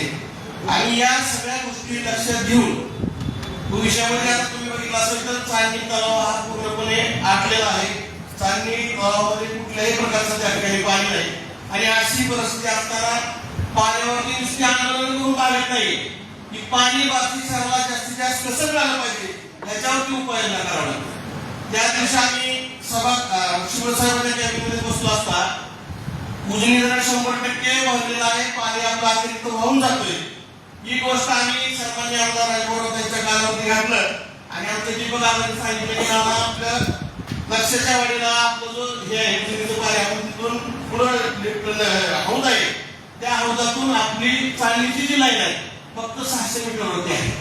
आणि ही कल्पना त्यांच्या लक्षात आल्यानंतर लगेच इमिजिएटली सर्वे केला त्या ठिकाणी जाऊन. आम्ही काय घरापासून नाही रडत तुमच्यासारखं आंदोलन त्याच्यावरती काय उपाययोजना करतात आणि ती पाईपलाईन आमच्या होमगार्ड साहेब त्या ठिकाणी होते, त्यांना लगेच सर्व करायला सांगितलं, एस्टिमेट करावं. 600 मीटर फक्त आपल्याला 350 mm ची पाईप टाकली आणि 75 पंप त्या हौदात बसवला तर 90 लाख लिटर रोज शहराला पाणी मिळणार. ही वस्तुस्थिती आहे आणि लगेच त्याच्यावरती उपाययोजना करा. आपल्या ठोक निधीतून 75 लाख रुपये आपल्याला पाईपलाईन करण्यासाठी भारतीय शहरामध्ये आम्ही तेवढं सांगितलं की 75 लाख रुपये आपण त्या पाईपलाईनला खर्चायचं आणि 1-1.5 महिन्याच्या ती योजना चालू करायची आपल्याला. आणि त्याच्यासाठी फार भाग म्हणून राज्याचे मुख्यमंत्री आदरणीय देवेंद्र फडणवीस साहेब यांच्या कानावरती घातले आणि लगेच त्यांनी मीटिंग त्या ठिकाणी विखे पाटील साहेबांना सांगितलं आणि सेपरेट भविष्यामध्ये जे अतिरिक्त पाणी उजनी धरणात ओव्हरफ्लो झाल्यानंतर अतिवृष्टी झाल्यानंतर वाहून जात आहे ते पाणी रुद्र्या या ठिकाणी रुद्र्यातून चांदणीच्या तलावात पाईपलाईनद्वारे ते पाणी त्या ठिकाणी करण्यात आले. वास्तविक पाहता चांदणी धरण हे मराठवाड्यात आहे, परंतु त्या धरणाचा फायदा सर्वाधिक आपल्या बार्शी नगरपालिकेला होतोय. चांदणी धरण कधीतरी म्हणजे 3-4 वर्षात एकदाच भरतोय, नाहीतर प्रत्येक वेळी दुष्काळामुळे चांदणी धरणामध्ये पाणी येत आहे. आणि दुसरी गोष्ट म्हणजे 1300 HP ची सेपरेट मोटर त्या ठिकाणी बसवून आपण त्या कॅनलद्वारे पाणी लक्षाच्या वाढीच्या त्या हौदामध्ये सोडणार. आणि जोपर्यंत आपली जी मोठी पाईपलाईन जी आपण मंजुरी केलेली आहे आपण ही 300 कोटीची योजना, ती योजना पूर्ववत होत नाही तोपर्यंत आपल्याला त्या हौदातून कंटिन्यू पाणी या बार्शी शहराला घेण्याचं त्या ठिकाणी नियोजन करण्यात आलं. जेणेकरून चांदणीचं 90 लाख लिटर पाणी आपल्याला रोज मिळाल्यानंतर या बार्शी शहराला आपण किमान 4 दिवसाला पाणी पुरवठा करू या संकल्पना आमच्या डोक्यात आहे. नुसते आंदोलन करून बार्शी शहराला पाणी मिळणार नाही लक्षात घ्या. तुम्ही अशा आयडिया मला सांगा, आम्ही जरूर त्याचा विचार करू. आम्हाला तुम्हाला टीका करायची नाही. आपण भविष्यामध्ये काय करणार, आम्ही नुसतं गप्प बसत नाही. बार्शी शहरामधून बघितलं असेल बोरच्या माध्यमातून आपण अनेक ठिकाणी त्या लोकांची ताण लावण्याचा प्रयत्न करतोय. मी स्वतः बार्शी सोशलच्या माध्यमातून 10 टाक्या पाण्याच्या त्या ठिकाणी बसवले. हे सर्वांनी पाहिलं आहे. असं काहीतरी प्रयत्न करा. विनाकारण विरोधाकडे काय नुसतं टीका करायचं आणि आम्ही मान्य करतो की पाण्याबद्दल नागरिकांची गैरसोय होती, परंतु आम्ही गप्प बसत नाही. त्यावर काय उपाययोजना करतात शासन दरबारी आमचं वजन आहे आमच्या नेत्याचं आणि त्या वजनात आम्ही निश्चितपणाने या बार्शी शहराचा पाणी पुरवठा सुरळीत करण्यासाठी भविष्यामध्ये करणार आहोत आणि करत राहणार आहोत. एक मिनिट मूलभूत राहिला बाजू तळ्यातल्या विहिरीचा विषय होता आपला. तळ्यातल्या विषय ऐक मिनिट आता तुम्ही बोलले तळ्यातल्या विहिरीचा विषय विहीर समजला नाही म्हणून तळ्यात विहीर पडण्याचा काय प्रकार आहे हा विचारला होता. तुम्ही त्याच्यावरनं ऐकायची मानसिकता ठेवा आणि तुमचं नशीब आहे आमच्यासारखे संयमी सुसंस्कृत विरोधक तुम्हाला मिळेल. म्हणूनच बार्शीकरांचा त्रास आम्ही अत्यंत संयमानं अत्यंत सहनशील केलं, संविधानिक मार्गाने मांडले. तुमचं नशीब आहे की आमच्यासारखे सुसंस्कृत विरोधक तुम्हाला आहे. सांगायचं तात्पर्य सातत्यानं तुम्ही आंदोलन केलं आणि इतक्या लोकांच्या तुमचं माही पडालं म्हटल्यानंतर प्रशासनाशी भांडायचं नाही का, प्रशासनाला हे आमचा हक्क आमचा अधिकार आम्हाला मिळाला पाहिजे म्हणून बोलायचं नाही का, त्याची कुचर्षा का काय आता तुम्ही तर इथं सभागृहाच्या दारात आंघोळी गेले असं नाही ना. कधीतरी प्रॉब्लेम आला तरी आंघोळी गेले तुम्ही, मोर्चे काढले लोकांना काय काय करायला लावलं त्या काळात आठवा असं नाही. ह्या सगळ्या गोष्टी पाण्याच्या बेसिक प्रश्नाचं राजकारण न करता पाणी हा राजकारणाचा विषय नाही. आम्ही पहिल्यापासून प्रचंड संयम ठेवून या सगळ्या विषयावर आपल्याशी बोलतो. आम्ही सूचना केल्या तुम्हाला की 1996 साली बार्शी कुर्डुवाडी पाणी पुरवठा योजना सुरू झाली. त्या बार्शी कुर्डुवाडी संयुक्त पाणी पुरवठा योजनेच्या माध्यमातून जे काही बार्शी शहरामध्ये काम झाले त्या मधल्या काळात आदरणीय आमदार तत्कालीन मंत्री दिलीपरावजी सोपल साहेब यांच्या माध्यमातून सुजल निर्मल योजनेच्या माध्यमातून 85 कोटी रुपये आणले, साठवण क्षमता वाढवली, 1,78,00,000 लिटर ह्या बार्शी शहराची साठवण क्षमता नेली. ज्या नव्या टाक्या झाल्या त्या सोपल साहेबांच्या काळात झाल्या. आणि हे सगळं होत असताना आमची ही जबाबदारी आहे. आम्ही देखील त्या ठिकाणी अत्यंत जबाबदारीनं काम केलं. या विषयात तुम्हाला माहित असेल माझ्या माहितीनुसार तहसील कार्यालय आंबेडकर शॉपिंग सेंटर मध्ये असताना डिसेंबर महिन्यामध्ये बैठक झाली, आढावा बैठक, आणि फेब्रुवारीमध्ये 5 कोटी टोकनचं 60 कोटीचा जी बाहेर पडला. ही कामाची आमची पद्धत आहे. आम्ही काम केले. राहता राहिला प्रश्न, याच्यात आरोप प्रत्यारोप न करता लोकांना पाणी कसं मिळलं पाहिजे या विषयावर आपण बोललं पाहिजे. आम्ही केलेल्या सूचना तुम्हाला जर विरोधक शत्रूच्या सूचना वाटत असतील तर तुम्ही काय, माझं एकच म्हणणं आहे, मी मुख्याधिकाऱ्यांशी याबाबतीत चर्चा केली आणि मधल्या काळात काही लोकांना आमच्या पत्रकार मित्रांना इतकं आवडलं नाही. आम्ही आंदोलन केल्यानंतर 15 दिवसानं मी मुख्याधिकाऱ्यांनी जलदा अभियंत्याची भेट घेऊन त्यांनी केलेले प्रयत्न, प्रशासन प्रयत्न करत आहे म्हणून सांगितले. लोकांना आवडलं नाही ते. लोक म्हणले तुम्ही बॅकफुटवर जात आहे. मी म्हणलं बॅकफुटवर जाण्याचा विषय नाही, हा पाण्याचा राजकारणाचा विषय आहे. पाणी हा लोकांना मिळण्याचा विषय आहे. प्रशासन जे करते त्याचं कौतुक पण केलं पाहिजे. म्हणून मी मुख्याधिकाऱ्यांनी जलदा अभियंत्यांनी तुमच्या मार्गदर्शनाखाली असेल, तुमच्या अध्यक्षांच्या मार्गदर्शनाखाली जे काही उपाय होते आम्ही सांगितलं लोकांना. तुम्ही विनाकारण आंदोलन चेहऱ्याचा पाठीमारता आम्हाला काय म्हणता, सातत्याने अशा पद्धतीच्या ठिकाणी पडणे तुमच्या योग्य नाही. या पाण्याच्या प्रश्नावर माझ्या सूचना आहेत. मुख्याधिकाऱ्यांना बोललोय, त्या ठिकाणी जलदा अभियंत्यांना बोललोय की 2011 नंतर ज्या कॉन्क्रीट रस्ते झाले त्या कॉन्क्रीट रस्त्या खालच्या पाईपलाईनचे लिकेजेस काढण्यासाठी सोलापूर महापालिकेच्या धर्तीवर रोबोटची यंत्रणा तुम्ही वापरा. ते समाजात बोलण्याच्या अगोदर मुख्याधिकाऱ्यांशी बोललो आम्ही, विचारा. मग त्यांनी आम्हाला कमिटमेंट केलं, महापालिकेशी संपर्क होतो, उपायुक्त होते सोलापूर महापालिकेचे, आणि ती रोबोटची यंत्रणा जर आणली तर लिकेजेस कुठे आहेत. आता मागडेचा त्यात तुळजापूरचा बाप्पा मागडे सातत्याने तक्रारी करतोय, लिकेजेस सापडत नाही. मग रोबोटची जर यंत्रणा वापरली तर रोबोटच्या यंत्रणेने लिकेजेस सापडतील. तिथले गर्दी थांबेल. राहिला प्रश्न, तुम्ही कंदरला तिथं मीटर लावा, कुर्डवाडी मीटर लावा, कुर्डवाडीचं 35% पाणी देऊन 65% पाणी बार्शी शहराला येतं, बार्शी शहरात मीटर लावा. प्रत्येक टाक्यावरची मीटरची व्यवस्था बिघडलेली आहे. या टाक्यावरची मीटरची व्यवस्था सुद्धा. तुम्ही आता जनरेटरचा विषय आम्ही मध्यंतरी काढला, तुम्ही म्हणजे येतं 8 दिवसात येते, 2 दिवसात येते, ठीक आहे. काही प्रशासकीय अडचणी असतात, काही कालावधी लागतो, परंतु लोकांची सचवड होते आणि खरोखरी आंदोलन करून सुद्धा 15-15 दिवस लोकांना पाणी मिळतं. त्यात आम्ही राजकारण करत नाही.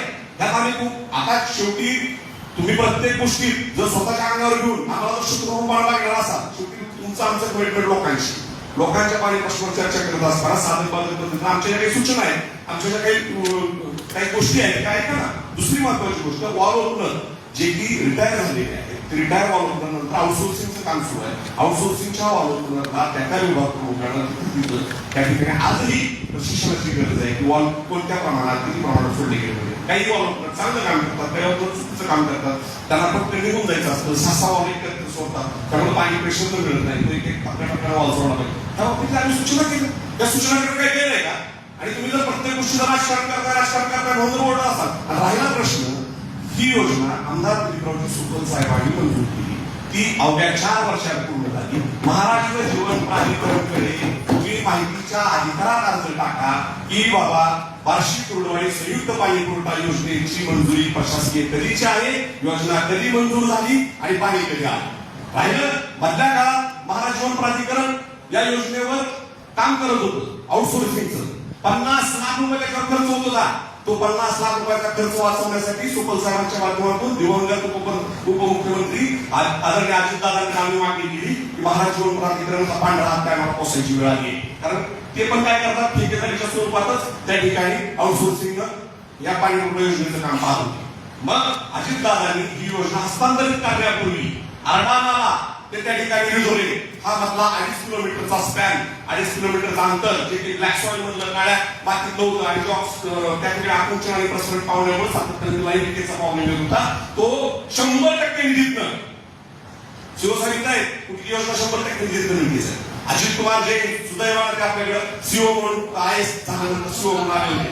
एक मिनिट मला बोलू द्या. असं ऐकायची सवय ठेवा आणि तुमचं काय ऐकतो ना असं नाही. एक मिनिट ऐकायची सवय ठेवा. आणि मग ही योजना त्या पद्धतीनं 10 कोटी रुपये मिळाले आणि म्हणून ते लिकेजेस होण्याचं प्रमाण कमी झालं. हे लिकेजेस होण्याचं प्रमाण कमी त्यामुळे झालं. सांगण्यामागचं तात्पर्य असं आहे की अशा पद्धतीनं ज्यांनी त्यांनी कामं केली, कामं कोण करत नाही असं नाही. आणि आज तुमच्या काही सांगतो 72च्या दुष्काळात शेतकऱ्यांना शिकवणी चांगलीची योजना सुरू केली तर देखील या सभागृहात स्मरण झालं पाहिजे. प्रत्येक गोष्ट प्रत्येक नेता काम करत असतो तर तुम्ही आम्हीच करतोय तुम्ही काहीच केलं नाही असं जर म्हणणं असेल तर ते चुकीचं आहे. आम्ही जे करतोय ते सांगितलं पाहिजे, आम्ही जे करतोय ते सांगितलंच पाहिजे. वस्तुस्थिती एक मिनिट, वस्तुस्थिती स्वीकारायला शिका. हो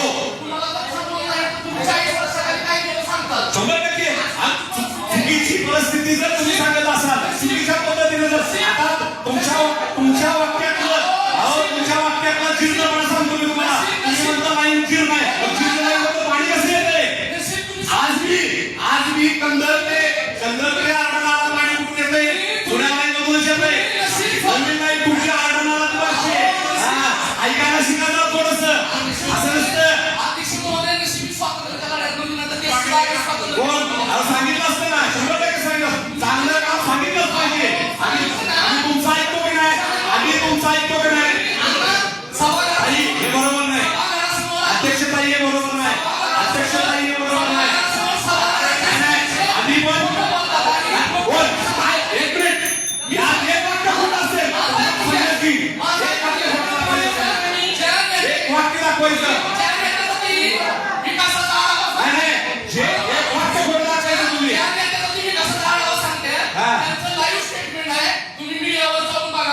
अहो तुम्हाला विनोद हा विषय चालला नाही आयुष्यात. विनोदाच्या पलीकडे जाऊन साहित्य संस्कृती विनोद हे समजायला शिका. म्हणूनच मी सांगतो समाजात तुम्हाला मी सांगतो माहितीच्या अधिकाराखाली अर्ज द्या. माहितीच्या अधिकाराखाली अर्ज द्या. माहितीच्या अधिकाराखाली अर्ज द्या आणि माहिती घ्या.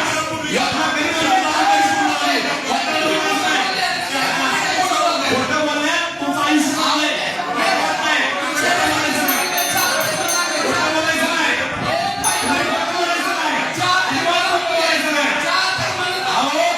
विरोधाचा तुमचा संबंधच नाही. विरोधाचा उद्योग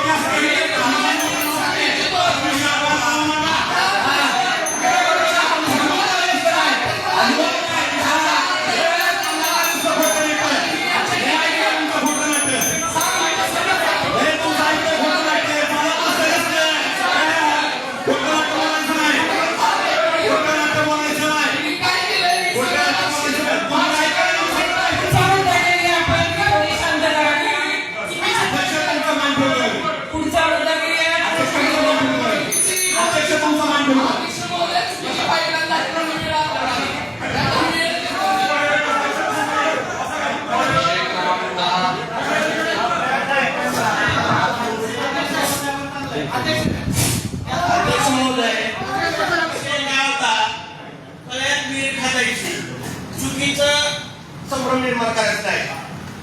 जो आपला विसर्जन टँक आहे त्याच्या शेजारी विहीर खांदायची. तळ्यात विहीर खांदल्यानंतर त्या तळ्यात आपल्या किती घाण पाणी असतंय. आमचा उद्देश काय, त्या विसर्जन टँक शेजारी विहीर खांदली. आपण वर्षातून 3 ताच्या तळ्यामध्ये उजनीचं पाणी सोडतो आणि ते पाणी कुणामुळे येतं हे सगळ्या वारशीला माहित आहे.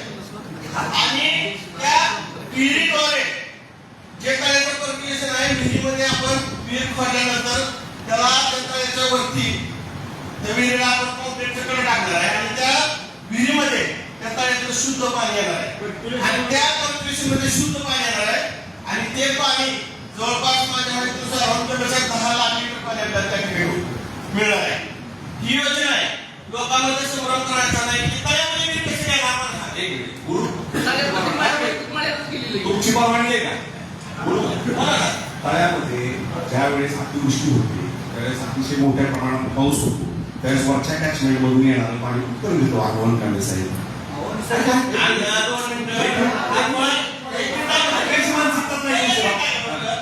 आपण विसर्जन टँक शेजारी म्हणतो तळ्यात म्हणलं नाही.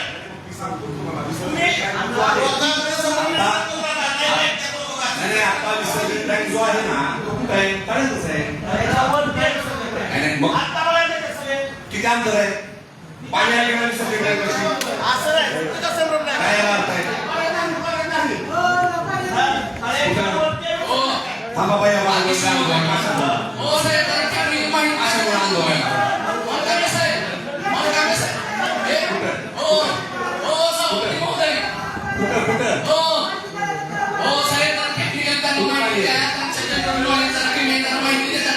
लाकडे बोलताना सभ्यतेने बोलायचे का?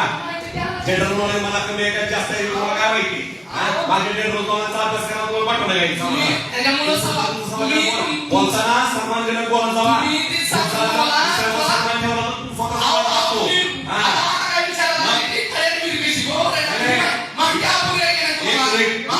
विषय नाही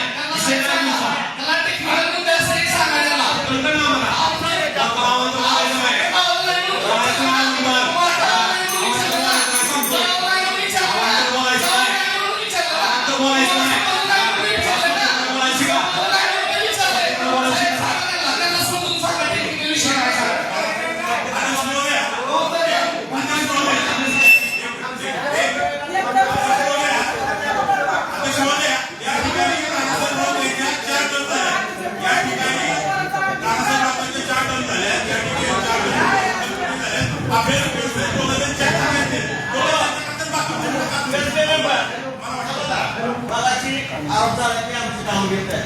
सचिन भैया म्हणून आहेत सभागृहात. सचिन भैया परवा तुम्ही मला फोन केला माझ्या वार्डामध्ये 23 लाखाचं काम लिस्ट मध्ये बघा मी पाठवले नगरोत्ताच्या लिस्ट मध्ये जायचं. आम्हाला तुम्ही सांगायला द्या मला आमची कामं घ्या तुम्ही काय करता एक मिनिट आहे का तुम्ही त्या कामाला हात वर येते तुमच्या त्याच्यावर तुम्ही उपाय लागला निधी आणणार कुठून. ठीक आहे आता निधी आणणार कुठून आम्ही जर आमचा निधी आणत असू आम्ही जर आमचा निधी आणत असू तर प्रशासकीय काम आहे आम्ही आमचा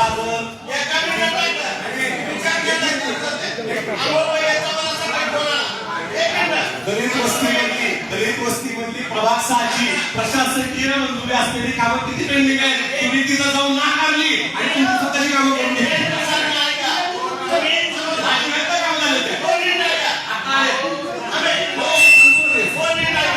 तुम्ही पाटील साहेबांना सांगितलं हो तुम्ही ह्याच्यातलं काम घ्या हो. एका मिनिटात सांगितलं की त्यांनी सांगितलं लगेच त्याचा estimate काय नाही घेतलं कुठलं estimate नाही माझ्या कामांना मी सांगतो माझी कामं जी आहेत ती ऑलरेडी प्रशासकीय कालावधीत आमदार सोपन साहेबांनी दिलेल्या पत्रावर घेतलेली कामं आहेत त्या कामांच्या सगळ्या मंजुऱ्या झाल्या फक्त निधीसाठी पडलं ते प्रपोजल तुम्ही जाऊन तिथे काय करता ही घ्या नाही घ्यावा असं तुमचं estimate केलं का नाही कोण तुम्ही पाटील साहेबांना सांगितलं पत्र दिलं मग हो ना मग असंच करू नका ना आम्हाला काय होतं? आम्ही काय म्हणतोय तुम्ही आम्हाला सन्मानाने कामं सांगा हो सन्मानाने करायला तयार आहे. नाही सन्मानाची व्याख्या तुम्ही सांगा थांबा एक मिनिट सन्मानाची व्याख्या सन्मानाची व्याख्या तुम्ही सांगा अरे सन्मानाची व्याख्या सांगा म्हणजे तुम्हाला फोन करायला पाहिजे असं आहे का नाही नाही नाही तुम्ही मला का फोन केला आमच्या घराकडे रस्त्याचं हो ब्रिज झालेलं आहे, तिथं नाही म्हणलं तुम्हाला बरं जाऊन नाही मला. तुम्हाला विषय नाही ना अध्यक्ष महोदय, 12 महिने म्हणजे तुम्हाला फोन करायला पाहिजे हे सांगा. 12 महिन्यात आमदार साहेबांनी पाणी पुरवठ्यासाठी योजनेसाठी पाणी आणण्यासाठी काय केलेलं तेवढं माहिती द्या जरा असा बघायला. 12 महिने झालं वर्ष 3 वर्ष झालं काय त्याचं उत्सुक काय योजना केली का तुम्ही? बाळाला फोन करतो आहे. 12 दिवसात आमदार झालेले गाव साहेब कामाला काम किती झाले आणि 12 महिने तुम्ही काय केलं हे सांगा. त्याचं ऑडिट लोक करत असतात लोकांनी केलंय लोकांनी आधी केलं म्हणून सभागृहामध्ये आम्ही आहे नगरपालिका सत्ता आहे पंचायत समिती आहे चेअरमनची सत्ता आहे आणि तुम्हाला लोकांनी तुम्हाला संयमाने राहावं सांगितलंय. तुम्ही थोडंसं संयम करा. एवढ्या सत्ता असून समाधान नाही एवढ्या सत्ता असून समाधान नाही तुम्हाला अहो, लय जमत असते तुम्हाला समाधान आहे. लय जमत असते. आम्ही समाधान आहे तुम्हाला समाधान आहे मग तुम्ही जागा विकायला लावा. कुठं जायचं अजिबात नाही काळजी करू कुठं नका. जायचं कुठं जायचं हो, तुम्ही जे प्रयोग केले तेच आम्ही करतोय आम्ही काही वेळ देत नाही आमचे प्रयोग तुम्ही 2016 साली शिवसेना निवडून आल्यानंतर भाजपमध्ये गेले. आमच्या दृष्टीने सत्तेसाठी गेलते ना. आमच्या दृष्टीने तुम्ही विचार करू नका निश्चितमुळे आम्ही अशी करायचा विचार करा. हा, आम्ही पण कुठे सांगतो तुम्हाला आम्ही पण बघितले तो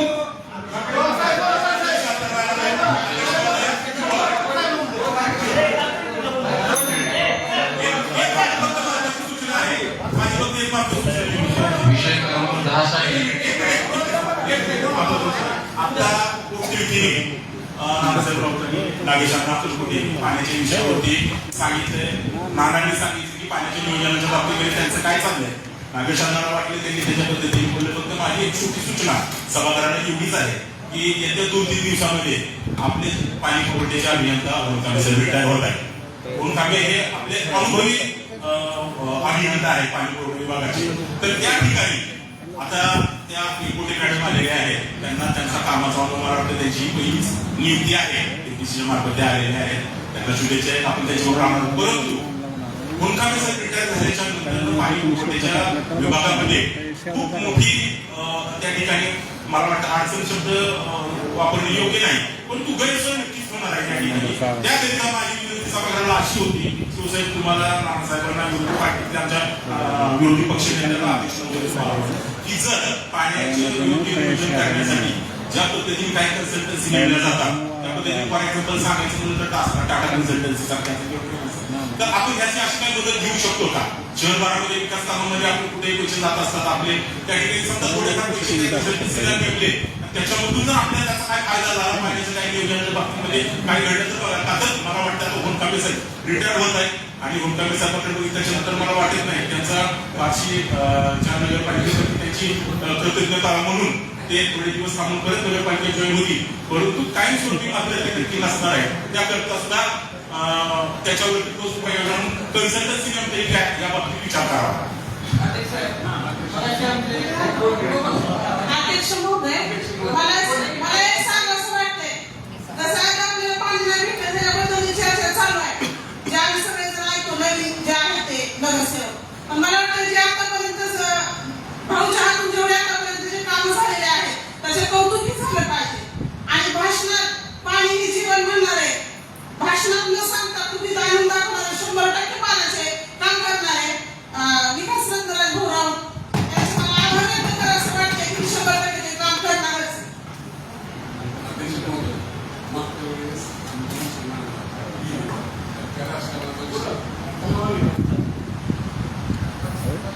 हॅलो, राजकारणाचा काही विषय नव्हता.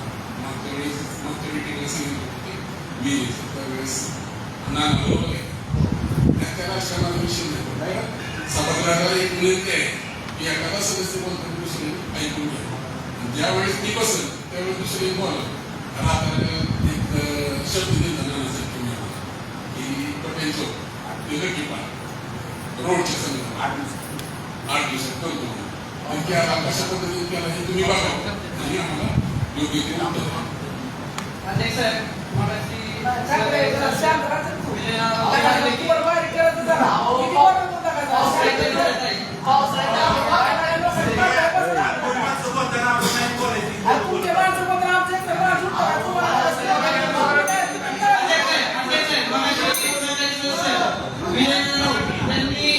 एक शब्द तुम्हाला आंदोलन करण्याशिवाय काय येते.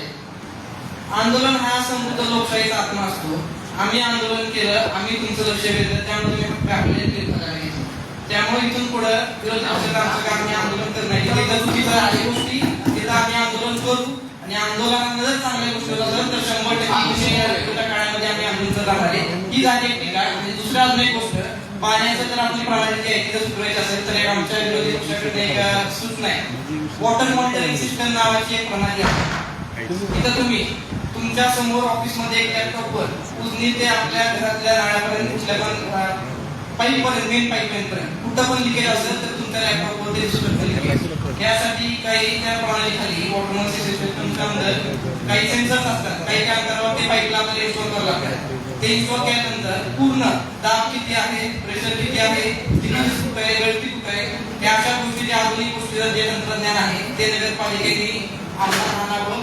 पैसे आपण इकडे खर्च करतोय, पाणी हा इतर जीवनामध्ये आपल्या माणसाकडे गळीचा मुद्दा आहे.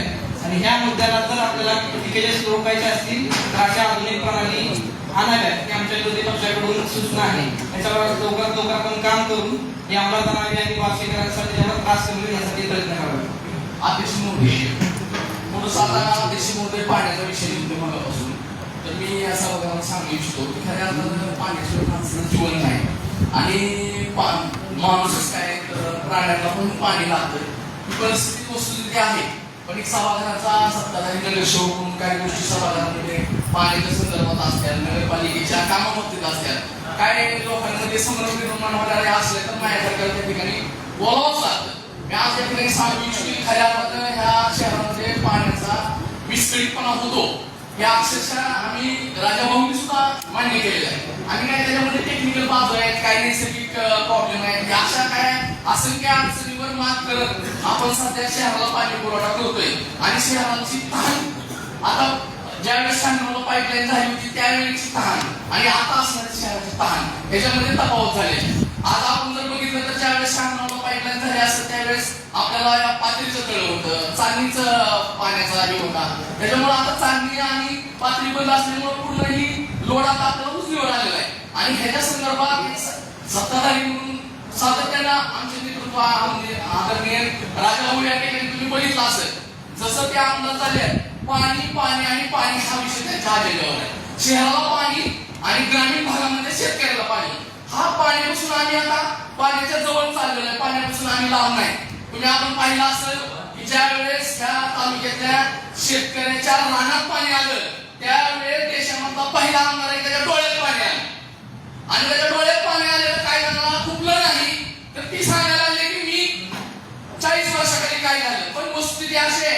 शहराला पाण्याची गरज आहे. पाण्याकडे राजकारणाचा उद्देश न ठेवता सभागृहामध्ये तुम्ही सांगता की आम्हाला राजकीय अजेंडा नाही, राजकीय उद्देश नाही, तर काय अडचणी पाण्याच्या संदर्भात आहे. होमकामे साहेबांच्या या ठिकाणी पण कौतुक करू की त्यांच्या आधी हयातच्या पाणी पुरवठ्यामध्ये गेले. साहेबांना अनेक वेळा फोन केले तर साहेब रिसीव्ह करतात. आज खऱ्या अर्थानं पाण्याच्या संदर्भात काय बार्शी शहराची वस्तुस्थिती आहे, साहेब काय दिवसात रिटायर झालं तुम्ही म्हणून मोकळापणाने सांगा की खरी काय परिस्थिती आहे. आता बोललं तर सत्ताधाऱ्याच्या दबावाखाली बोलतात असं होईल, पण मी त्यांना शुभेच्छा देतो की साहेब तुम्ही नंतर रिटायर झाल्या सुद्धा नंतर या जास्त ठिकाणी पाणी पुरवठ्यात झाला तुम्ही कामाची जबाबदारी स्वीकारावा आणि काहीतरी नगरपालिकेच्या सहकार्य करावा. पण वस्तुस्थितीपासून आपण लांब नाही ना जायला पाहिजे. आम्ही शहरामध्ये पाणी पुरवठा करत असताना प्रत्येक गोष्टीचा आम्ही या ठिकाणी बारकाईने लक्ष देतोय. आम्ही या ठिकाणी तुम्ही पाहिलं असतं तर शहरामध्ये प्रत्येक ठिकाणी बोरवेलच्या माध्यमातून आपण पाण्याची सोय केलेली आहे आणि जेणेकरून या ठिकाणी संभ्रमण असं तुम्ही सर्वजणांनी बोलून विषय क्रमांक 9, 10, 11, 12, 13, 14, 15, 16, 17, 18, 19, 20 सर्वांमध्ये मंजूर. विषय क्रमांक 21 महाराष्ट्र प्रादेशिक नियोजन व नगररचना अधिनियम 1966 मधील तरतुदीनुसार बार्शी शहराची विकास योजना शासनाने दिनांक 15/4/2002 पासून चालू आहे. तसेच वगळलेल्या क्षेत्राची विकास योजना शासनाने नगर विकास विभागाकडील अधिसूचना शासन निर्णय क्रमांक 1700/584 दिनांक 28/10/2004 अन्वये मंजूर केलेली आहे. तसेच तिचा अंमल दिनांक 15/12/2004 पासून चालू आहे. सदर मंजूर विकास योजनेमध्ये जुना गट नंबर 893 त्याचा नवीन गट नंबर 899 या गटामध्ये आरक्षण क्रमांक 160 वाचनालय व आरक्षण क्रमांक 161 प्राथमिक शाळा व आरक्षण क्रमांक 165 खेळाचे मैदान, प्रस्तावित 30 मीटर विकास योजना रस्ता व काही भाग शेती विभागात व उर्वरित भाग रहिवासी विभागात समाविष्ट आहे. त्यानुसार संदर्भ क्रमांक 4 मध्ये नमूद दिनांक 2/8/2024 रोजी वकील ऍडव्होकेट NS बोबडे यांनी सूचना बजावलेली आहे. परंतु सोबत आरक्षणाने बाधित होणारे जमीन मालक यांच्यातर्फे सादर केलेल्या नोटीसीबाबत वकीलपत्र किंवा अधिकारपत्र वा तत्सम कुठलेही कागदपत्र सोबत जोडलेले नाही. तसेच सदर सूचनेवर जमीन मालक यांची स्वाक्षरी नाही याबाबत त्यांना वेळोवेळी कळविले असता ऍडव्होकेट NS बोबडे यांनी दिनांक 12/8/2025 रोजीच्या सूचना जमीन मालक यांची स्वाक्षरी प्राप्त झालेली आहे. सदर सूचनेस ग्राह्य धरून त्यामध्ये नमूद नुसार मौजे बार्शी तालुका बार्शी जिल्हा सोलापूर येथील नगर परिषद हद्दीतील जुना सर्वे नंबर 893/2/1 याचा नवीन सर्वे नंबर 899/2 क्षेत्र 33.36 यापैकी 18.16 क्षेत्राकरिता सूचना बजावलेली आहे. सदर विकास आराखड्याप्रमाणे जुना सर्वे नंबर 893/2/1 याचा नवीन सर्वे नंबर 899/2 मधील सूचना करते यांच्या क्षेत्रामध्ये लायब्ररीचे आरक्षण क्रमांक 160 व प्ले ग्राउंडचे आरक्षण क्रमांक 165 असे आरक्षण दर्शविलेले आहे. करिता सदर मिळकतीची आवश्यकता असल्यास सदरची नोटीस प्राप्त झाल्यानंतर 2 वर्षाच्या आत सदरची मिळकत कायद्याप्रमाणे योग्य ती नुकसान भरपाई रक्कम देऊन संपादन करण्याची कार्यवाही सुरू करावी. जर या 2 वर्षाच्या कालावधीमध्ये आमची जमीन संपादन करावयाची कारवाई सुरू न केल्यास Maharashtra regional and town planning act 1966 चे कलम 127 प्रमाणे सदरची मिळकत आरक्षणामधून मुक्त होईल व 3 नजीकच्या जमिनीप्रमाणे रहिवास विभागात समाविष्ट होईल असे सूचना करता यांनी सदर नोटिशीमध्ये कळविलेले आहे. तरी महाराष्ट्र प्रादेशिक नियोजन व नगररचना अधिनियम 1966 चे कलम 127 मध्ये सुधारणा झालेली असून महाराष्ट्र प्रादेशिक नियोजन व नगररचना अधिनियम मध्ये आणखी सुधारणा करण्याकरिता अध्यादेश सन 2005 महाराष्ट्र अध्यादेश क्रमांक 17 दिनांक 29/8/2015 रोजी झालेला असून त्यानुसार जमीन मालकाने विकास योजनेत आरक्षित केलेल्या जमिनीबाबत खरेदी नोटीस नियोजन प्राधिकरणास बजावलेल्या तारखेपासून 24 महिन्याच्या आत महाराष्ट्र प्रादेशिक नियोजन व नगररचना अधिनियम 1966 चे कलम 126 चे 4 ची अधिसूचना माननीय जिल्हाधिकारी सोलापूर यांचे मार्फत महाराष्ट्र शासन राजपत्रात प्रसिद्ध करणे आवश्यक आहे.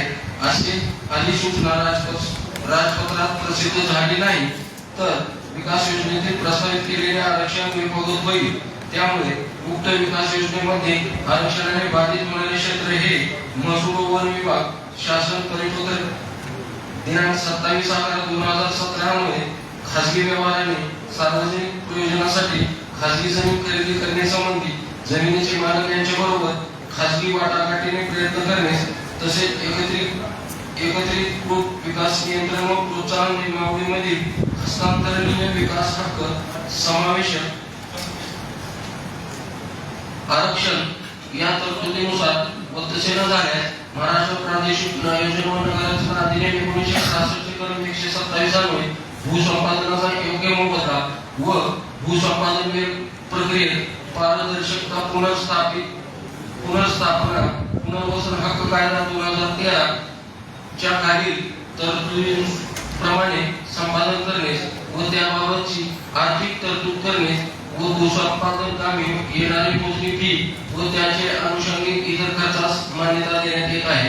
तसेच शासनाच्या जिल्हा वार्षिक योजनेतून अंतर्गत कर्ज व अनुदान अग्रिम अनुदान मागणी करणे तसेच शासनाच्या इतर योजनेतून कर्ज व अनुदान मिळणे प्रस्ताव सक्षम प्राधिकरणाकडे सादर करण्यास मान्यता देण्यात येत आहे. सूचनेस अनुकूल होते. अध्यक्ष महाराष्ट्र प्रादेशिक नियोजन व नगररचना अधिनियम त्याला आपण MIDP ऍक्ट असं म्हणतो. हा कोणत्याही शहरासाठी अत्यंत महत्त्वाचा बाब आहे. या ऍक्टनुसार शहराचा वाढता विस्तार तरी वाढती लोकसंख्या याचा सर्वांचा अंदाज घेऊन पुढील 20 वर्षामध्ये एक सामाजिक जीवन जगताना सर्वांच्या समोर काही गोष्टी आवश्यक आहेत त्याच्यानुसार आरक्षण पडत असतात. जसं की शाळेचं आरक्षण असेल, बागेचं असेल, प्लेग्राऊंडचं असेल, विविध प्रकारचे पार्किंगचे आरक्षण वगैरे सगळे दर 20 वर्षाला डेव्हलपमेंट प्लॅन कोणत्याही शहराचा ठरतो. तर मला असं नगररचना खात्यातून आता जे आहे कोण आहे तुम्ही का मला यांना प्रश्न विचारण्याच्या परवानगी आहे. ह्यांनी जे डेपुटधारक आहेत यांनी नोटीस दिली ते किती दिवसांनी दिली नोटीस?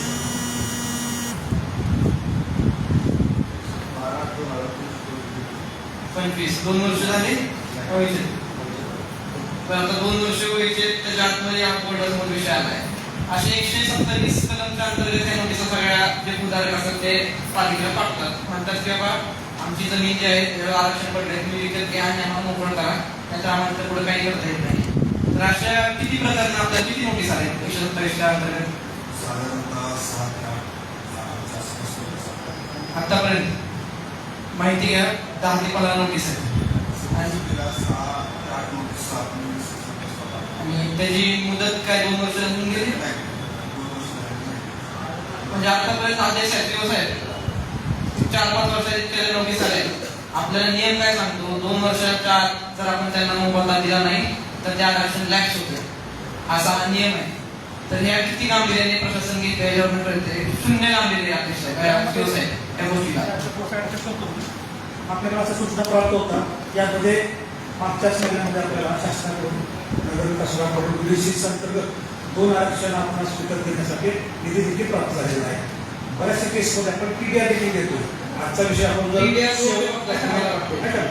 शेवटच्या पॅरेग्राफमध्ये आपण त्याचा उल्लेख केलाय की जर TDR दिला तर नगरपालिकेला आर्थिक बंधन पडत नाही. या दोन्ही उद्देशातून आपण एक फुट केलेली आहे. आज रोजी आमच्याकडे 127 नोटीस आली आणि पेंडिंग आहे असं एकही प्रकरण नाही. हे शेवट प्रकरण होतं.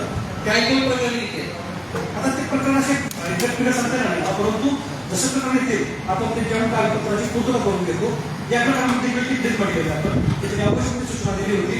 कागदपत्र आपण होते ते पूर्तता करून घेतलेले आता आणि आपण हा सभागृह मान्य रोडचं आरक्षण असेल तर माझ्या माहितीसाठी कोणत्याही आरक्षण सॉफ्ट कुठल्याही मधून देणार म्हणजे नागरिकांना शासनाकडून कुठल्याही स्कीम आहे त्या अंतर्गत आपण शासनाकडे निधी मिळतो. त्यात आपले 2 आरक्षणाचे आपण 50 लाख मंजूर झाले चालू केले. सर्व आरक्षण त्यासाठी अशा पद्धतीनेच करतोय आपण. जे लोक TDR घेत आहेत त्यांना आपण TDRचा आपण तात्काळ आपल्या लेवलला कृषी TDR असेल तर जर निधी असेल तर मग आपण बेसिक असेल किंवा इतर करता येतं. परंतु तेवढी रक्कम किती आहे तेव्हा ठीक आहे चालेल. जेवढा प्रयत्न होईल शासनाकडे पैसे घेण्याचा तेवढं नागरिकांना पण दिलासा मिळेल आणि शहराचा विकास होण्यासाठी या आरक्षणाचा उपयोग 21, 22, 23, 24, 25, 26, 27, 28, 29, 30, 31, 32, 33, 34, 35 सर्वांमध्ये मंजूर. विषय क्रमांक 35 प्रभाग क्रमांक 5 लातूर रोड लोकमान्य येथे पिण्याची पाईपलाईन टाकणे प्राकलन रक्कम रुपये 1,07,808. प्रभाग क्रमांक 18 उन्हाळीवर उत्कर्ष पाणी येथे पिण्याची पाईपलाईन करणे 4,66,590. वरील कामास महाराष्ट्र नगरपालिका लेखा संहिता 2013 चे नियम नंबर 123 अन्वये एकूण रक्कम रुपये 5,74,398 चे अंदाजपत्रकास प्रशासकीय मंजुरी देण्यात येत आहे. तसेच वरील अनुक्रमांक 1 ते 2 कामाची प्राकलने नगराभियंता यांच्याकडे तांत्रिक मान्यतेसाठी पाठविण्यास मंजुरी देण्यात येत आहे. वरील कामे करण्यासाठी पाईपलाईन टाकणे या लेखाशीर्षावर सन 26-27 च्या अंदाजपत्रकामध्ये रक्कम रुपये 10 लाखाची वित्तीय तरतूद करण्यात आलेली आहे. परंतु सदर लेखाशीर्षावर यापूर्वी अन्य कामे हाती घेण्यात आलेली आहेत. त्यामुळे सदर लेखाशीर्षावर वित्तीय तरतूद उपलब्ध झाल्यानंतरच सदरची कामे पाईपलाईन टाकणे जिल्हा नगरोत्थान योजना शासनाच्या अन्य योजनेमधून हाती घेणे कामे मान्य जिल्हाधिकारी कार्यालय सोलापूर किंवा शासनाकडे प्रस्ताव पाठविण्यास मंजुरी देण्यात येत आहे. वरील कामास वित्तीय तरतूद अनुदान प्राप्त झाल्यानंतर व तांत्रिक मंजुरी प्राप्त होताच निविदा नोटीस प्रसिद्धीकरण करणे व त्या अनुषंगाने येणारे खर्चास मंजुरी देण्यात येत आहे. सूचनेस अनुकूल मते सूचना सर्वानुमते मंजूर. यानंतर मी सर्वांना विनंती करतो राष्ट्रगीत होईल सर्वांनी उभे राहा. जनगण मन अधिनायक जय हे भारत भाग्य विधाता पंजाब सिंध गुजरात मराठा द्राविड उत्कल गंगा विंध्य हिमाचल यमुना गंगा उच्चल जलधि तरंगा तव शुभ नामे जागे तव शुभ आशीष मागे गाहे तव जय गाथा जनगण मंगलदायक जय हे भारत भाग्य विधाता जय हे जय हे जय हे जय जय जय जय हे सभेचे कामकाज